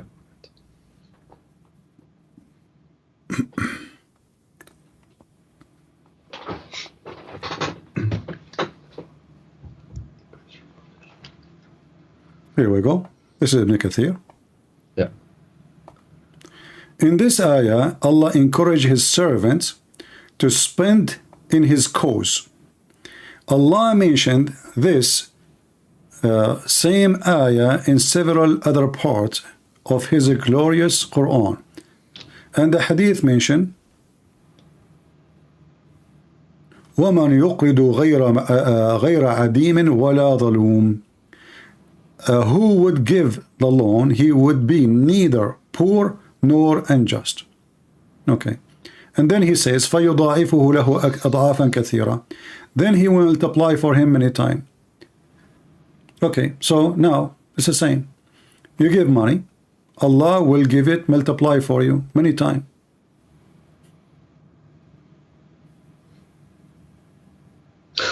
I don't know what to say, man. I don't know what to say. What Allah will do with the money? Is it really Allah to Allah?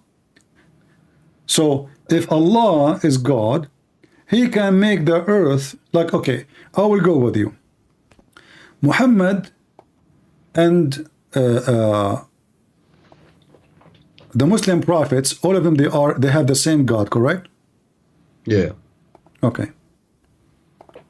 Did Allah provide some prophets with rivers of money? He did, yeah. Like who? Sulaiman. Sulaiman, thank you very much. How come Allah did not open for him? Sorry, how come he doesn't open for him? Yeah, why he did not open for him a river of money like Sulaiman? Maybe it's just a different thing. Like every prophet had a different circumstances. What different? The guy is begging for money. Yeah, but okay, but for example, Job or Ayub, he also what Job like, wanted to have. Okay, hold on. No, but, Muhammad, he need money according to you to do good things. That's true. But what Sulaiman, he need money to build a house, to build a palace. It's not a big thing. It's not a big deal. It's not even spread in religion. The guy is just building a palace. So now look what it says here. Allah, he gave Sulaiman a flying carpet. You believe in flying carpet? No. Why not? You're a Muslim. The screen is not refreshed yet. Chapter 34, verse number 12. It says, we subjugated the wind in its morning stride from the sunrise till the midnoon was a month journey, and it is afternoon, which means like 1 month to go, 1 month to come back. In 1 day travel, could travel 2 months between two brackets, and we caused a fount of molten brass to flow for him. I don't know what the fount of brass means. It's money. At that time, this is the money. Money. Oh, okay. Yeah. Okay. People, they make money from, depend in the time. Sometimes they use gold, sometimes they use etc. So Allah, he made for him, the money come from the ground. And he subjugated the jinn. All of this to do what? To build a palace. Okay. Okay. So now, Muhammad is going to spread Islam and he is begging people for money. Sulaiman is going to build a villa. And Allah gave him everything he wants, even genie. But there are two things to it. Like the first thing is, like you said, okay, in that ayat, people give the charity, and you say, okay, it goes directly to him, which is not directly what the ayat said. Okay. But I can understand. I want to ask you, when Muhammad, your perspective. Okay, when Muhammad died, how much money Fatima? We are changing, we are a bit jumping. No, we are not. Because if Muhammad is not taking money to his pocket, then Muhammad should not be able to give cities and towns as gifts, or his daughter, she will inherit. For her daughter too? Did his daughter, she asked for the whole city, including the slaves, including the trees, the land, including the people owned by her? I'm not familiar with this. No. Okay. Let's see.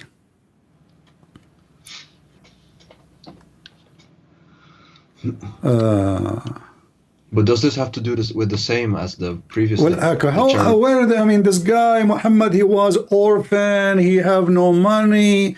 he is born from an orphan family, he is That's at the beginning. poor, and then at the beginning, thank you very much. So where is the money coming from? Okay, but not Okay, only I will from give the you an charity. option. Muhammad, he invested in the stock market in bitcoins. What? And Ethereum. No, but just I'm serious. I'm serious. I'm asking you where the money coming from. If Muhammad, he take the money, he give it to charity.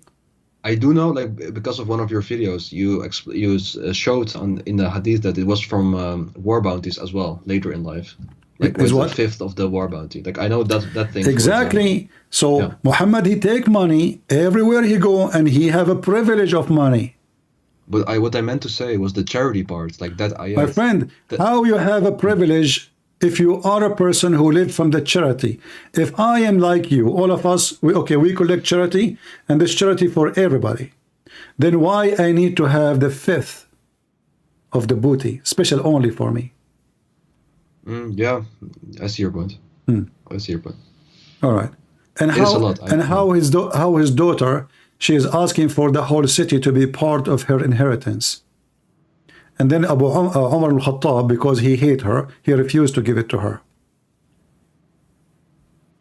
How she owned the whole city? Cities? They own cities with the people and the slaves, farmers, the whole, everybody owned by Fatima. How is that? Yeah, I know what you. Yeah, I see your point, but I don't. That's not. How should I say?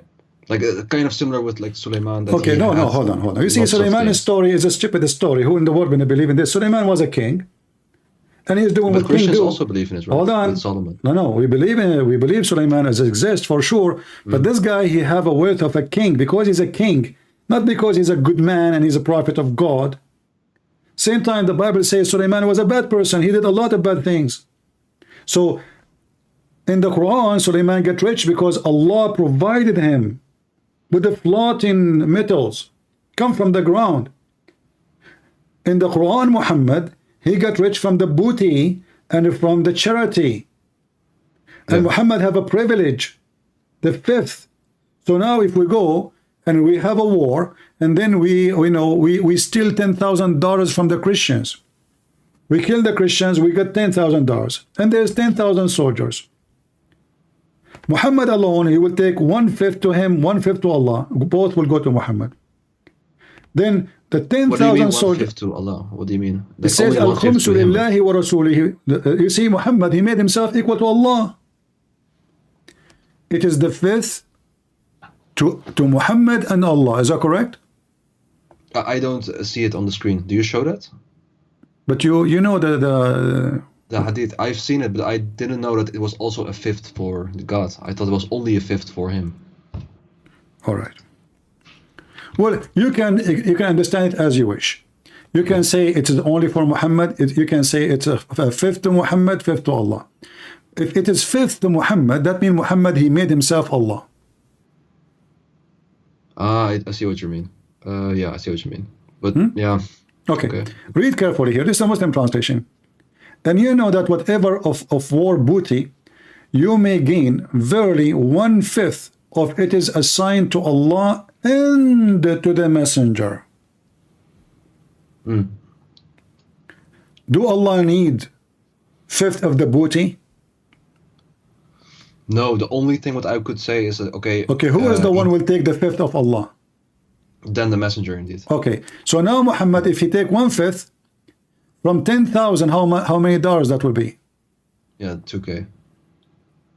To what? Okay. To 2,000. 2,000. Okay, 2K, and then if we have 10,000 soldiers, each one of them, he did not even get 70 cents, 60 cents. So Muhammad get out $2,000. The only thing is like he At least. is a leader in it. So like what if he's a leader? Is okay, see? Is he a prophet who is serving God? He want to use the money for the sake of God, or he want to take the $2,000, which is a lot of money for his pocket? Yeah, but what I would mean to say is maybe he uses a large part of what he gets for My his, friend, you see, a second ago, I asked you, how his daughter, she is fighting over inheritance of a city full of people. And you keep saying to me, oh, you want to spread it for charity. A person who spread it for charity, first, he do not need to take fifth or boti because his people will not let him hungry. Do you think the Muslims will let Muhammad hungry? No. Okay, so why he need money? No, I thought just to use it If in a good way. If I am a prophet and I have thousands of people willing to die for me, how many of them they will bring me food every day? How many of them they will be happy to serve me? So why Yeah, I need to take the fifth of the booty? Do you know that Muhammad he have 16 privilege? 16. I heard a few. Like for example, the amount of wives that he could have at one time. No, That's did you hear that Muhammad, if his eyes fail into a woman, her husband must divorce her? Yeah, I heard thanks to you. Okay. I saw the video. Yeah. Okay, what is your opinion? I also don't think that's a good thing. What do you mean it's not a good thing? With my limited understanding, I would say that it's seems weird to me. If I say Is that what it seems to you, really? I mean, are you, you see, I'm giving you all the time, I'm being patient with you. So if a man, he claimed to be a prophet, and then with my respect, your wife, I don't know if you're married or not. No, I'm not. If he see your wife, and then you should divorce her because the prophet like her, is that the ethic of a man he claimed to be God, man? No. Okay, so why are you still confused about if Muhammad is a prophet or not? Are you going to say to me now, I want to look at it?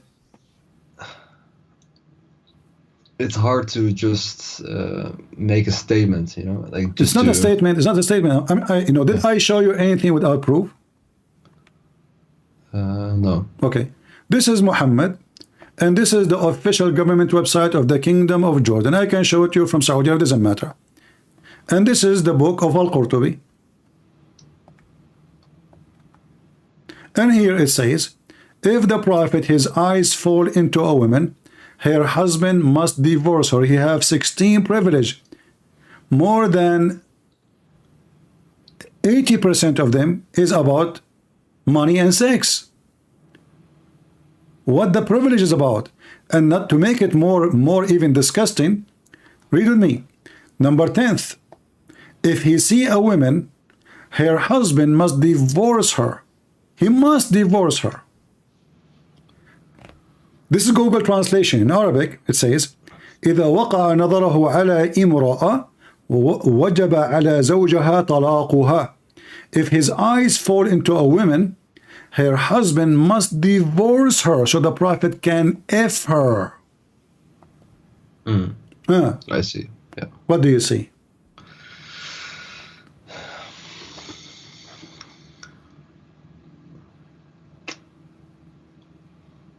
It looks wrong from the first glance. It's look wrong.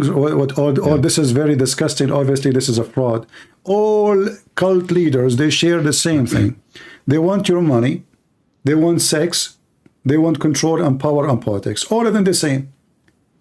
The first thing you will see in a men who claim to be men of God. I'm not a priest. I don't claim to be anything. The first thing you will see them doing, they will ask women to sleep with them because they have a privilege. They want your money. They have privilege of money, the booty, the fifth of the booty. He made himself equal to Allah. And now a married man, we're not talking about a woman, the prophet like her from the believer. He said, hey, come to my bed. No. If his eyes fall into a woman, she is married. Isn't it the commandment of Moses not to wish a woman she is not yours? Isn't it this is what adultery is about? Isn't it this is what cheating is about? Isn't it this is what disgusting a man going after a married woman is about? Yeah. Okay. Isn't it Muhammad, he went to his own son's house, Zayd, and he flirted with the wife, and actually this privilege is about that woman?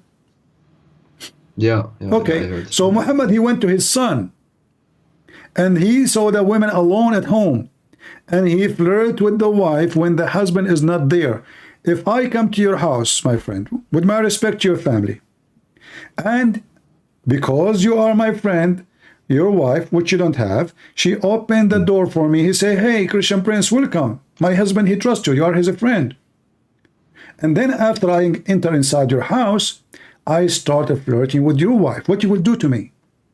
Yeah. I can better not say it on YouTube. Yeah. Okay. So Yeah. are you willing to kill Muhammad? If you are not willing to say it, I will say it. Are you willing to kill Muhammad if he is the one who come to your house and he did what he did with your wife? Just a question in it, like if you're completely honest, right? Is there something similar that is seen in the Bible? Like, because I really don't know, but is there something, Well, a prophet that in the did Bible, this? in the Bible, we have a story, like even mentioned in the Quran, about David. But David was condemned by God, and not only that, God, he made him lose his son. He did not cheat. He did not. He married the women. He sent her husband to go to war, so he died. And then he took the wife from the husband after he died, and he married her. But what God of the Bible did? He caused him misery. He punished him, and that mentioned in the Bible. Here, it's a privilege. There, it's a curse. So in the Bible, when we do something, Bible, it is making a, like exposing us if we do it. In Islam, the Prophet is a good guy. It's a privilege. In the Bible, it is a sin. It's condemnation. It's not a glory. It is not something he can be proud about. So the Bible condemned the man, and David, he repented to God. Yet God, he caused his son to go to die. So we cannot compare.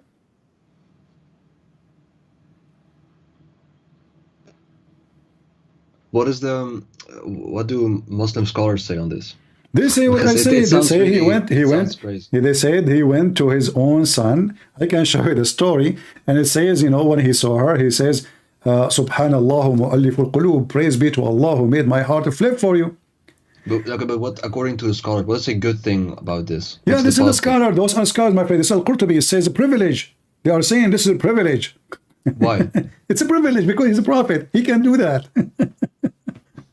Because he's a prophet, he can take women from their husbands. Muslim women, not the enemy, not the booty.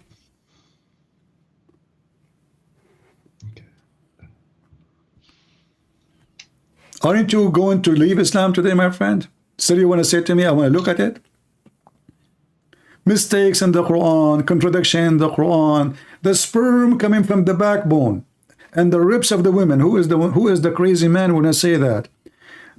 I want to ask you, do you know where hail coming from? Hell? Hail. Hell?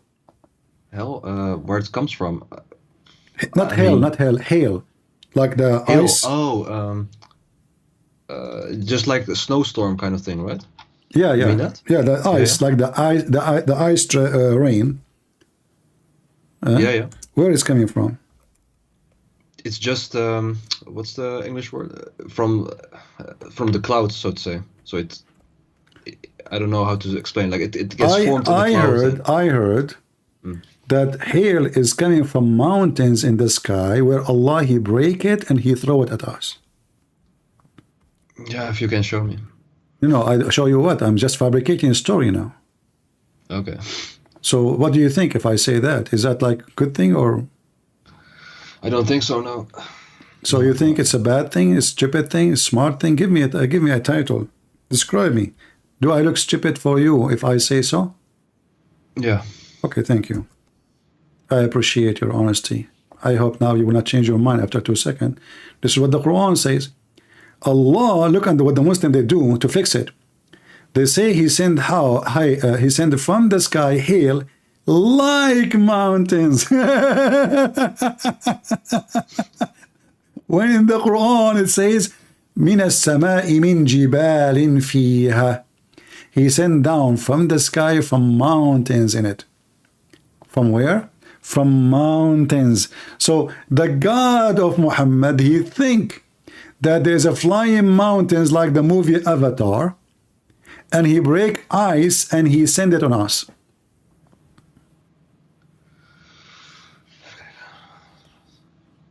Are you saying the Shahada? I heard you.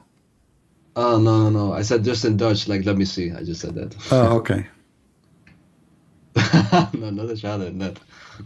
But can you show me the English part? Yeah, I'm sorry though. This is a false translation, by the way. I can show you the interpretation if you want.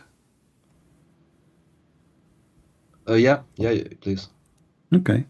Oh, this is already the interpretation. Oh, no, never mind. No, the Tafsir at-Tabari, what it says there, you can show that. I will show you whatever you want. You will see that the Muslims, you know, through time, they try to change the interpretation. So like if you, because now we know that this is stupid, so what the Muslim they will do, they will change it. They will not say this is what it says. So if we go right now and check, let us see here.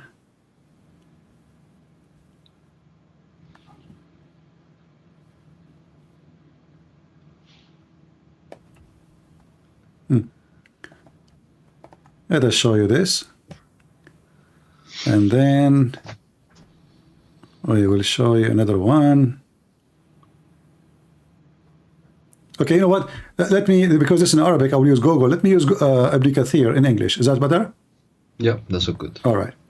So we go to Ibn Kathir in Arabic, in English, sorry. For that will give us a better ability to read. Chapter of An-Nur.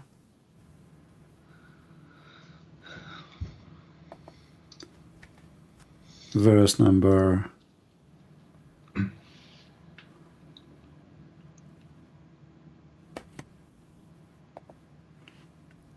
I hope people are watching, they are learning, you know, and they are taking notes. I advise people who they are watching later, you can download the video because, you know, it's full of reference. All right, verse number 43, 44. All right. So read with me what Ibn Kathir is saying.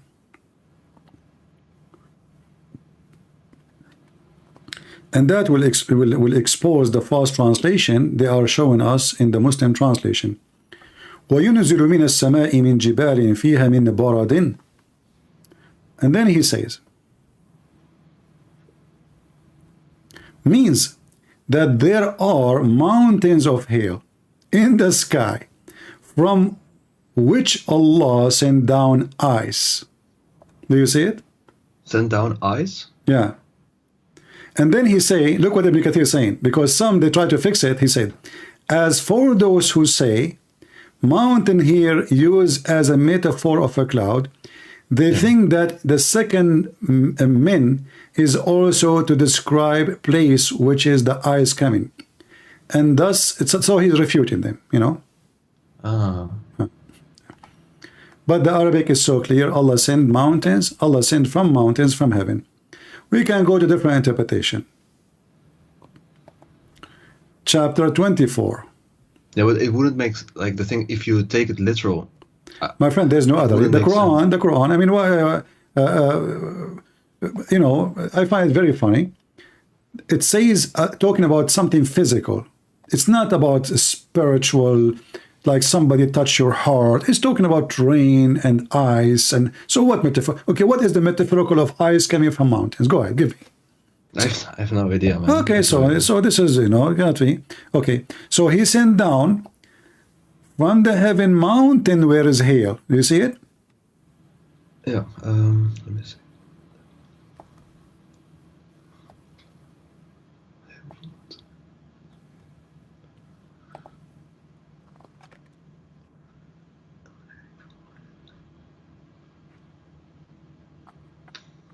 Yeah, it's all literal. He means literal, yeah. So still you want to believe in Islam after all what I showed you?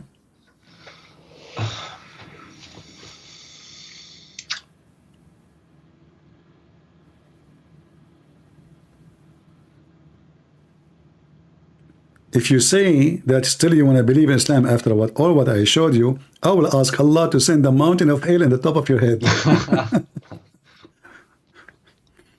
So what do you think? You made some good points, quite a lot of good points. Yeah, it's hard for me to just denounce it right away. It's hard, man. It's hard. It's hard or it's easy. If it's wrong, it's wrong. Hard. Who care about how hard it is? You know, I mean, Hard is hard. Yeah. So, but is it better to leave such a stupid thing, or so? Is it easier to stay in following a stupid religion and stupid prophet? Is that easier? That will make you, but actually that will make even more horrible, because you know now that this is a stupid religion, and now you are saying to me it's hard to be smart. I choose to stay stupid. Which one is more hard? To stay stupid, following a stupid man, claiming to be stupid is a smart prophet, or to be a smart man, not following a stupid man? Okay, let me just say something else. The thing is that I do know that God exists. I've thought about it quite a lot, read a lot of different things. I know that for sure. It's also why I read the Bible a little bit, just as a starter. But it's I don't have a good alternative completely defined for myself. My Or friend, not just for there's myself, nothing. We are not talking about alternative now. We are talking about, are we going to follow something we are convinced it is wrong and false? No. Alternative is something different, you know. Alternative, okay, I will find something different, but we will not just find something just to find something. If it's true, we will find something truthful, but we will not stay with something false just because I need to find alternative. So, do you denounce Muhammad to be a prophet of Allah? Yeah, but that's the thing. I can't just say it because I don't want to be a complete atheist. I don't think that's a good Who said thing. you are going to be complete atheist? As if you believe in God, you're an atheist. Atheist, somebody don't believe in God. So you can denounce Islam now, and then you start your search journey. You believe in God in your heart, and then you will find what you are looking for. I'm not asking you to be somebody told you I'm an atheist. I'm not. No, I know. Okay, so I did not ask you to become an atheist. I said to you, do you denounce Muhammad as a prophet?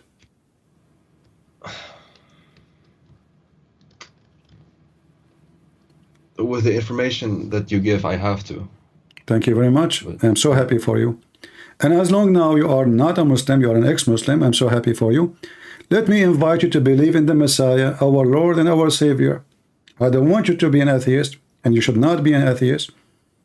So what do you think about the Messiah, Christ? Yeah, yeah. So the thing is, I do think, like, I thought about it quite a lot. I do think he's a good, at least a good human. That part, I do think so. Whether he's divine or not, I don't know for sure. There's nobody in this earth who's a good human. I'm not a good human. I'm not. Are you? No, but he is. That's at Okay, least what I thank you think. very much. So the word good cannot be attached to a human, can be attached only to God. This is why when a person, he said to prophets. Jesus said to him, why you call me good? Don't you know that only God is good? So Jesus is asking him, why you're calling me God? And then Jesus says, I am the good shepherd. So my friend, there's no good human. There's good, Good prophets, there's I mean. there's no good prophet too, because prophet commits sin too. Prophets commit sin. You see, just to make it simple for you, like, do people born prophet, or they grow and they become men and etc.? They do, right? Yeah. Okay. So when you are a teenage and whatever, and you are young, and don't we do things which is not right? Yeah, but we are just normal people. Doesn't matter. All people are sinners. All people are sinners. So people commit sin, but Jesus never did. So what makes Jesus different, that every human being is a sinner. However, God in the flesh is not, for Jesus is the good God. So when we, as a Christian, worship Jesus, we don't worship him only because he can walk in water and he resurrect people from death, for he have no sin. So, because the Lord, he says, from their fruits you shall know them. So, if my fruits is sin, then I'm a sinner. Isn't it obvious? Yeah, but if, let's say, like, you do 99% good deeds and 1% bad It deeds. doesn't matter. One sin is a sin. One sin is a sin. Like, I'm not saying perfect. If I'm I saying say, good. okay, no, Jesus is perfect. There's no sin. Perfect. There's no sin. So if I say right to you right now, I have a room, it's perfectly clean, but there is a spot of dirt. Can I say that the room have no dirt? No, you can't. That's it. Same as sin. Every sin we do is a crack in our glass. You cannot say I have no cracks. In the case of Jesus, he has zero sin. So you have Jesus who can raise people from death. You have Jesus who forgives sin. You have Jesus who do all kinds of miracles, unbelievable miracles. You know, for many who are atheists, they can't believe it. And yet, in the top of that, he have the miracle of miracles. It's him. Not only he is born with no father, not only he is still alive, yet he have something nobody have. Zero sin. Which means his nature is a nature of divine, because divine don't do sin. It's against his nature, not because he cannot, but it's against his nature. It's saying, like, can the holy become dirty? No, you cannot. Because simply, not because he cannot, but because it is his nature to be holy. So no dirt can affect him. Like, you know, the Muslim, when they say, you cannot take the Quran to the bathroom. Haram, haram. Okay, why? Yeah. Because, okay, is Allah in the bathroom? They will say no. Okay, who's in the bathroom? Shaitan. Which is very funny and very childish to believe in such a thing. All of us, we knew that if you have a swamp, and the swamp is a very dirty water, and then this swamp is exposed to the sun, slowly, slowly, slowly, the sun will destroy every single bacteria in the swamp, correct? Yeah. So the sun is going inside the water, but yet the sun is not getting dirty. I see. Yeah. That is how Jesus is. He go through this earth, which is full of sin. That's why he said, I am the light of this world. But this light, which penetrated through us, which we full of sin, which is dirt, but that light will not be getting dirt. For the light of God never be affected by a sin of man. But just another question. If we look at, for example, in Judaism, like just an older Abrahamic faith, there isn't a concept of multiple person in one God, so to say. No, that's false. You know, from the first book of Genesis open, it says God and his spirit, you know. And then you will find in Genesis how God, he appeared to Abraham. Appear as what? 3 men. The Lord himself, he came to Abraham as a 3 men. And then Jesus said, before Abraham I am. So we have tons of stories, tons of verses from the Old Testament proving that God the Father, God the Son, God the Holy Spirit. God is a man too, not only just God as the Father, God as a man. So when when Abraham, he saw the Father, he saw God, and God, he came to him in the form of a 3. God came to him, like, why he chose a 3? I mean, yeah. 1 not 4, 1 not 5, 1 not 6, you know. So always in the Bible, the numbers mean something. They are not. It's like just for it's a fiction movie. Numbers have to be connected with God's message. So when God, he came to Abraham, and Abraham, he bowed down to worship God. God who came to Abraham was a man, in the form of a man, and he called him Lord. And the Lord, he promised Abraham and his wife to have a son. And Jesus says, before Abraham I am. When the Jews, they said to him, what are you talking about? You're not even 50 years old, yet you claim that you before Abraham. He says, truly, truly, I say to you, before Abraham I am, and he saw my day, and he rejoiced for it. So yeah. And at the same time, like you will see a Muslim speaking about the monotheism, he think he have something powerful. You see, monotheism is not an advantage or disadvantage. If somebody, he believe in 7,000 million God, but they are real, well, he's not wrong. They are real. Yeah, I agree. I agree. So the idea that you believe in 3 gods and you believe in 1 God, which is not true. We don't believe in 3 gods. But even if they say so, it's a very silly thing. Is it about how many they are, or it's about how truthful what you believe? Yeah. So if I refuse the 35 million gods of the Hindus, it's not because the number is funny. It's because the belief is funny. But if they are 35 million God, then what they can do about it? It's me who decide how many God there are.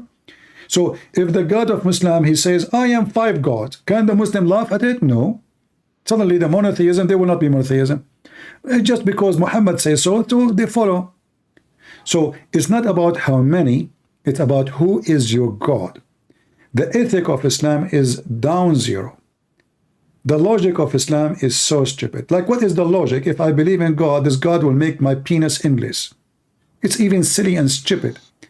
What is the logic that I will have women who will never get jealous and they will be ready for me for sex? Women I never met. That is nothing but temptation of the devil. What is the point of a prophet teaching me to be good by seeing a woman walking in the street and then get horny and go to my wife, or to go after a child, she is 6 years old? And then I want to teach people about good ethic, and I am the ethical prophet.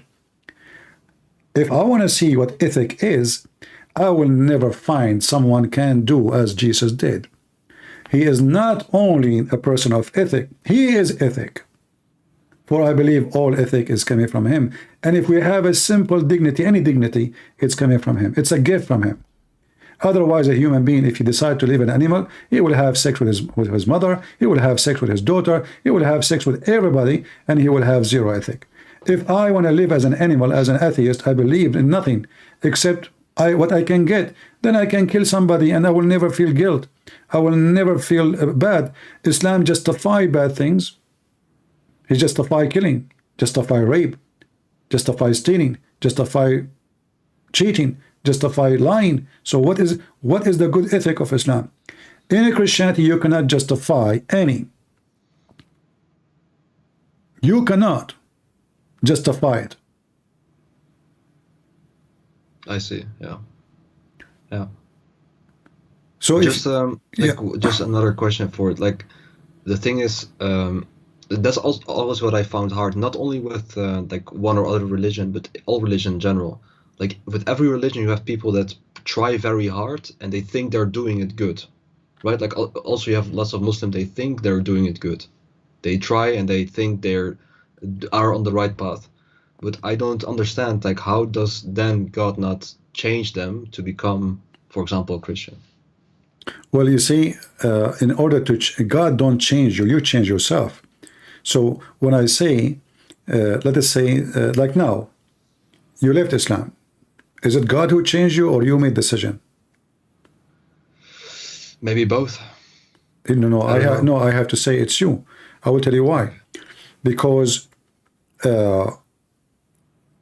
God, he is not the one who is going to take you against your will. For if he did, that will not be a free will. Then you have no blessing of what happened to you. So God, he changed man after they believe in him, not before. When they believe, for example, my dad, for example, like he does, last years he is more practicing Muslim. He tries his best, and I don't even do it like that. I didn't do it like that. So then why is he not, like, how come then I see it from a different perspective? Like, he did better than your I. father, he don't know what he's believing, so he's just doing rituals. So what he do? You think he's doing good? He pray 5 times a day? What does this have to do with being good? Well, it's because then he thinks God wants that. Okay, no, hold on. But your prophet, your dad, he knew that he can lie to his wife, your mother? He knew. Okay. How am I being a good man, following the teaching of Allah, and I'm lying to my wife? How that is a blessing? If he thinks that the religion is good, I mean, from that. So what you are saying, that I fool myself thinking that what I'm doing, which is wrong, is good, and that make me feel I'm doing good, but this is still bad. It doesn't matter what you feel. So if I go and rob a bank, I can justify it. I can say this is not the money of the people. Those are big companies. They own billions. So the people will get their money anyway. I can justify it, but you know and I know that this is nothing but a theft. It's a crime, correct? Yeah. Okay. So if I do follow Allah, doesn't justify me or make me look better. In fact, it look me more guilty, because I am following blindly without checking which God he gave me. Even if you as a Muslim, God gave you. You feel when you kill somebody, when the blood comes from the person, you know it's wrong, it's disgusting, it's ugly, So we have that in our heart. But Islam do its best to kill it. Islam, it killed the human person inside you. Christ resurrect you as a human. Islam killed the humanity. Christ resurrected humanity. There's a huge difference. When those Hamas, they go and kidnap children, 8-month-old, and rape a girl, she is not even 6 years old, and then they bring a woman, she is not even almost 100 years old, all of this for political gain and military gain. Where was the ethic? What about you go and you fight the prisoner, the Israeli, and even if you want to take a prisoner of war, you know, if this is what you want to do in 2023, then why you are crying if they come and take all of you together as slaves?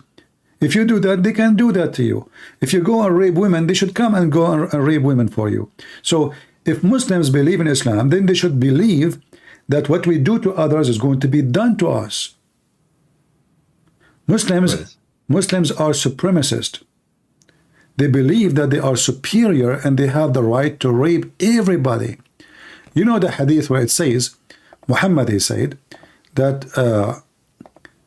the best of mankind is the one who go and bring them with the chain around their necks. Do you know the hadith? No, I don't know. Okay. So Muhammad, he said the following hadith.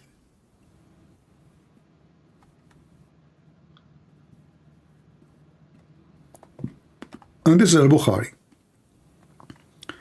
You are the best people ever, raised between two brackets to the benefit of mankind, chapter 3, verse 110. And the funny, by the way, the Muslim, they keep making speeches about the Jews that they believe that they are chosen people of God, when the fact the Muslim believe in the same thing, but in a very disgusting way.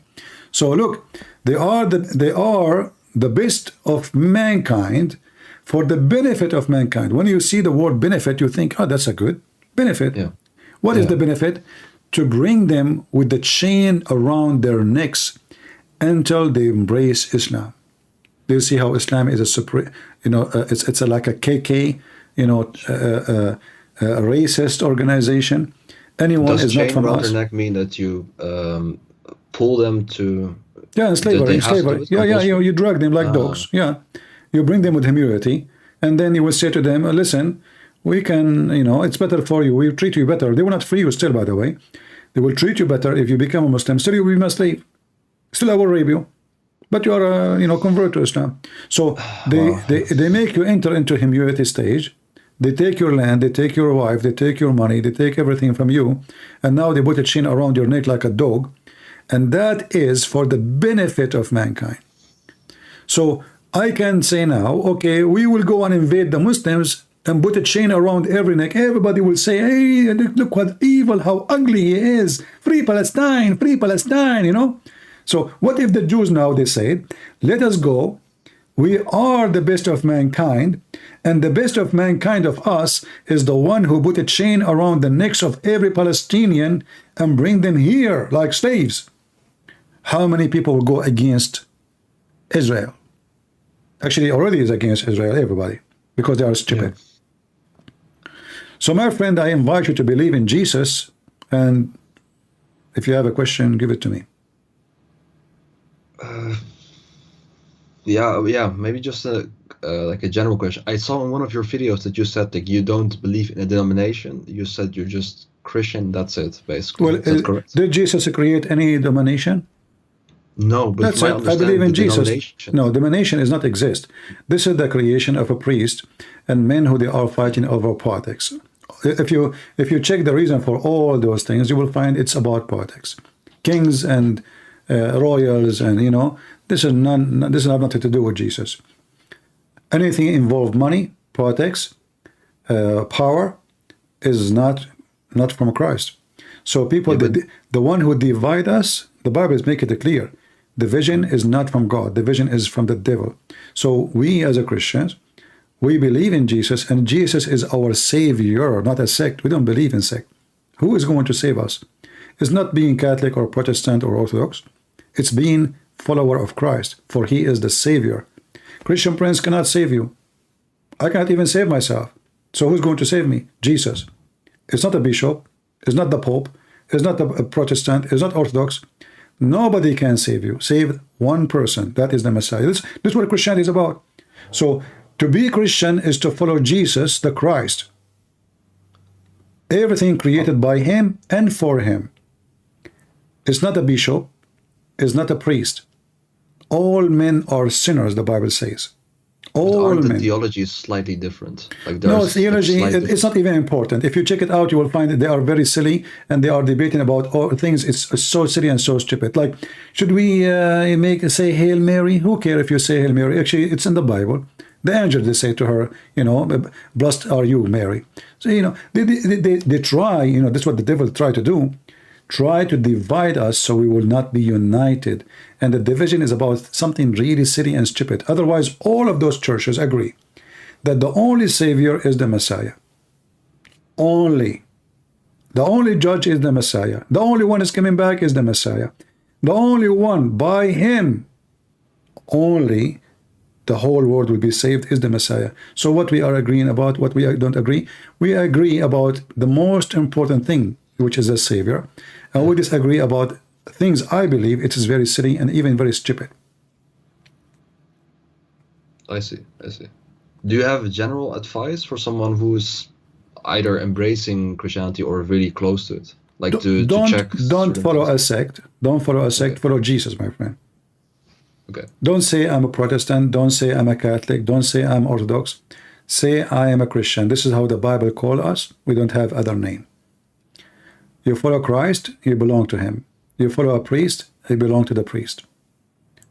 I will never follow a priest. Christian Prince is a sinner. Whoever follow me is a fool. Christ is not. The wise man follow just Christ then? Christ only. Yeah. Because he is the only one has no sin. He is the only one is perfect. Why you want to follow someone? He is not perfect. He do wrong.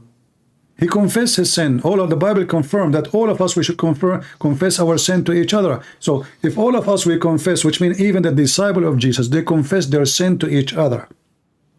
Which means we don't even follow the disciple of Jesus. We follow what God gave them to tell us.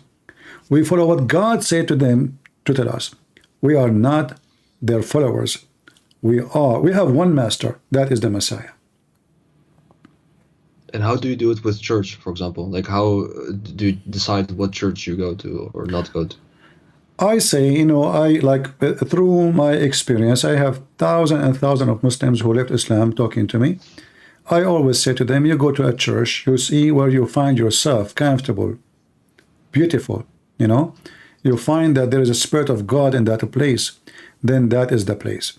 Because if you don't feel, because a church is just a building, and there is people, but there is some, they are fake. There is a priest who is there for money. There is a priest, he is not a man of God. The Bible warns us that there is, you know, be aware of false teachers who will come to you in the clothes of a sheep, but they are wolves. So I cannot tell you which church you go to. You go, and when you find a place where you find peace and love, and you are connected with the Spirit of the Lord, then you are home. It's not about a person by name. It's not about a church as a location, as a geography. It's about where you find your peace and love. And then you will find the Lord. If I go to your house, and your house is so beautiful, villa, big villa, you know, you are king maybe, you are so rich, but then I found myself stranger. I found myself not comfortable. For some reason, I don't know why. Then this is not my house. And then I go to the house of somebody, he is poor, he have nothing fancy furniture, but I find myself beloved. I found myself welcome. I found myself, I have a family. That is my home. So you will find what you are looking for. The Lord will help you. See, we spoke before about the Lord. You said to me, the Lord changed me. I say to you, the Lord will change you the second you decide to change yourself. So from this point, if you decide to become a Christian, and now you left Islam, the Lord will guide you and the Lord will be with you, and you will go through different experience, and then you grow in faith. The same as a tree, you know, when you plant a seed, the seed is small, start giving small tiny leaves, and you know, and then this is small tiny leaves, one day they will become big, huge, massive tree. Nobody can take it from the ground, not even a hurricane. So you have to go through the process, which is going to change you from iron to steel, and that will go through a process. It's not something happen right away. So if you decide to become a Christian, always your refuge is the Messiah, and he will help you. I see. Thank you, man. Thank you. Just one final question that I have. All right. Is just about in general. Like I heard Muslims say that as a critic, but I also read on it, and I'm curious. How do you look at certain like rituals or traditions within Christianity, like for example with Christmas or with Easter, that appear to be from other religions, like for example the Christmas tree in particular? No, this is or false. You know, something like the all what they say is just to make you hate the Christmas, because other religion, the Bible itself speak about people who worship trees. Do Christian worship trees? No, no. They Okay, don't. so what does have to do with our religion? This is false. So if any tradition make children happy, I am not against it. But if tradition making things ugly, like Halloween, it's disgusting. So Christmas, it's have the name of Christ. It's about love and giving and sharing. It's about family. And if those decorations will make children happy more, why not? You know, Jesus want them to be happy. He said, let those little ones come to me. So some who they hate Christmas because they hate Christianity, and they are naive, they think, they fabricate stories like a Christmas. Do you know the history of the Christmas? They used to decorate trees. That's false. Those who used to do that, the Bible even speak against them. But we are not worshiping trees, and we have nothing to do with the tree as God. This is just a tradition of a beauty. And like, you know, when you get married, you have pictures. Do you put them in a frame? Yeah. Okay, why you put them in a frame? Yeah, well, I would like it just to, you know, it looks good. So it's Exactly. That's all. Yeah. It's look good. People. not idolatry. You mean that? Yeah, Like I it's mean, not, you are not worshiping yourself, and you are not putting a frame because they are the special one from all mankind, but simply the picture look good, and picture is a memory. So Christmas is a memory too. I remember myself when I was a child, and this is not the best memory of my life, you know, waiting in the window to see this guy Santa Claus bringing me the gift. You know, it's beautiful, it's nice. So let the children be happy in the name of Christ. Happiness and peace on earth. So this is what Christ can do. You see, the Muslims, why they are shouting Takbir, Allahu Akbar, and they attack people everywhere. With the Christ, imagine if all the world is celebrating the spirit of Christ, which is in the Christmas, how beautiful the world is. In fact, Muslims around the world, they are celebrating Christmas and as never before. Why? Because Muslim in their holiday, there's nothing happy. It's just food.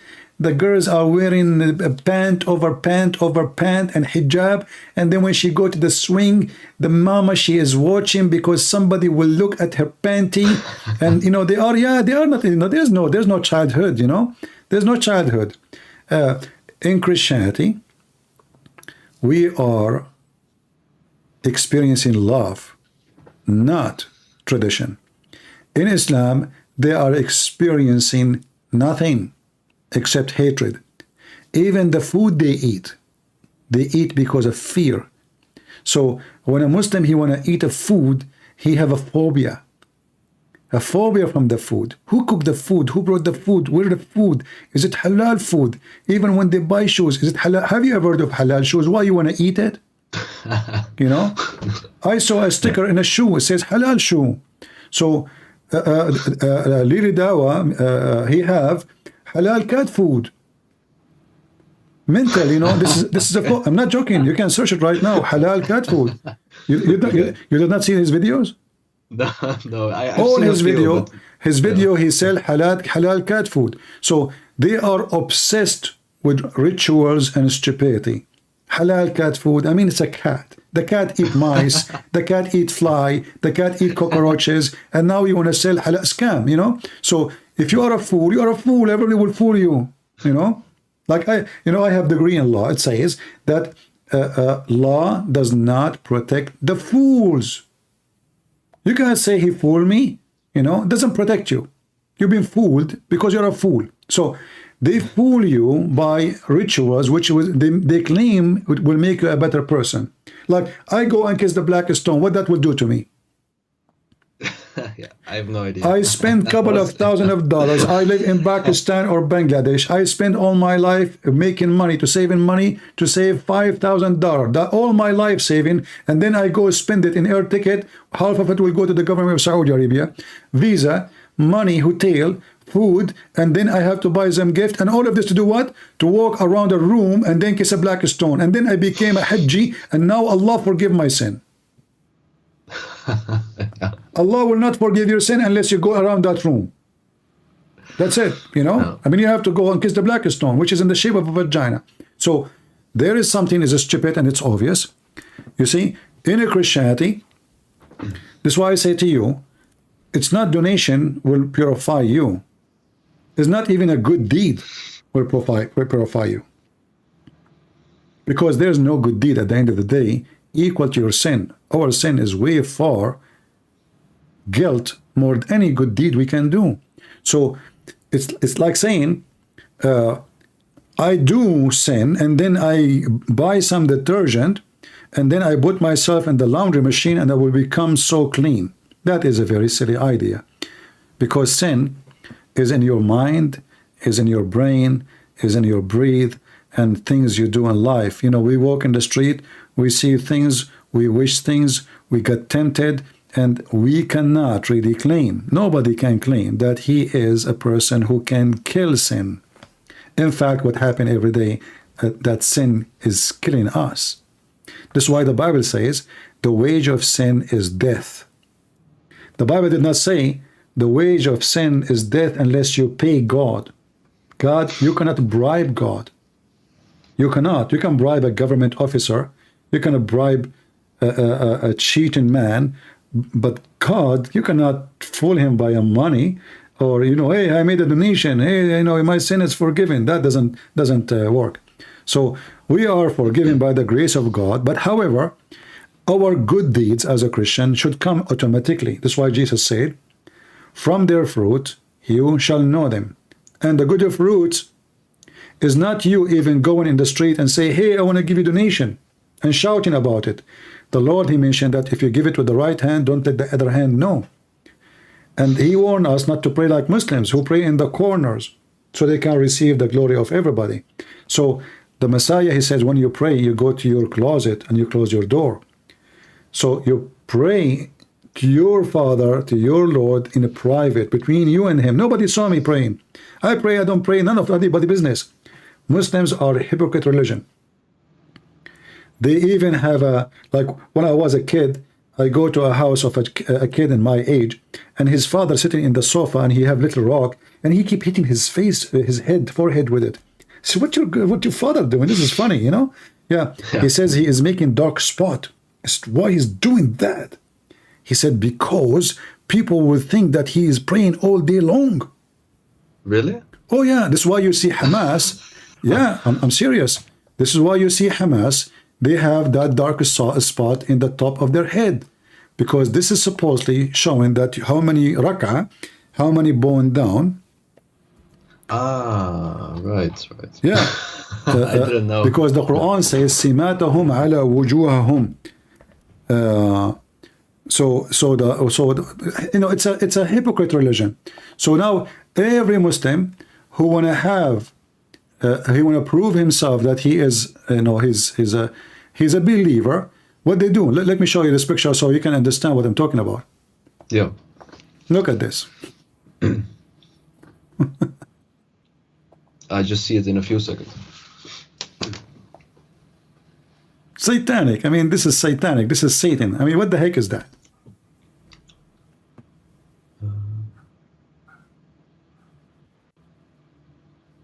I still cannot see it, but just a second. It's going to come to you. Ah, yeah, I see it. Oh, wow. This is from Hamas? Yeah, those are Muslim Brotherhood. All Muslims who they are claiming to be religious, they do that, you know, because this is the only way to prove that you are. This because the Quran says, "Simatahum ala wujuhum." So you have a sign in your face. You have the stamp of the donkey. I call it the stamp of the horse or the mule. You know. So what the heck is this? So the guy who was sitting and he have a rock in his hand and he was hitting his forehead. He looks so crazy. I thought his father is crazy. You know, what's wrong with your dad? Why he's doing that? He said he's trying to make a dark spot. Don't talk. But why he's doing that? So people will think he is a good sheikh. He pray a lot. Oh, so, that's okay. really fake. Yeah. Yeah. We go, you know, I go to his house in Ramadan. We eat his mom. She have cookies. You know, we are kids. We go to the fridge right away, and we do invasion for the fridge, for the kitchen. We eat, and I say, hey, listen, isn't it Ramadan? You should not eat. Everybody in my family eat. But hold on, before we go, hold on. So before we go to the kitchen, he go there and he put salt over his lips. So I was saying to him, what are you doing? You look funny. He don't talk, because if he talk, the salt will drop, So he waited for some time. He keep adding salt on his in his lips. Then I said, what you did, man? What you are doing that? He said, my dad, he do that. All my family, they do that. I said, why you do that? He said, because salt will dry your lips. So when you go out, nobody will notice that you are eating. Said, Wow. So I learned a lot of tricks from the Muslims, and now you know how to make yourself look fasting. You put salt for a good time, you keep putting salt, and then the salt will suck any humidity in your lips, which will make it you did not drink for a long time, you did not eat for a long time. So his father, he's a kid, there's no way he's the one who would come with this idea. He told me, my dad, everybody do that, just, you want some? I said, no, I'm Christian, who care about it? You want some salt? So my friend, what do you think about accepting the Messiah as your savior? I do, yeah. You accept him? I do. Yes. To that, I'm so happy for you, my friend. And I will be happy if you start reading the Bible, and so you can feed yourself spiritually, your energy, your stand of life, the way you see things around you will change. And now you will see that when you said God had changed me, now God is going to change you, because the Lord, he says, knock at my door and I will open for you. The second the door is open, your life will be changed, and I welcome you to the family of Christ. Thank you for the conversation, CP. You're welcome. If you have any question, let me know. Yes, thank you, man. All right. God bless you. Have a nice day, man. Take care. Bye-bye. God bless.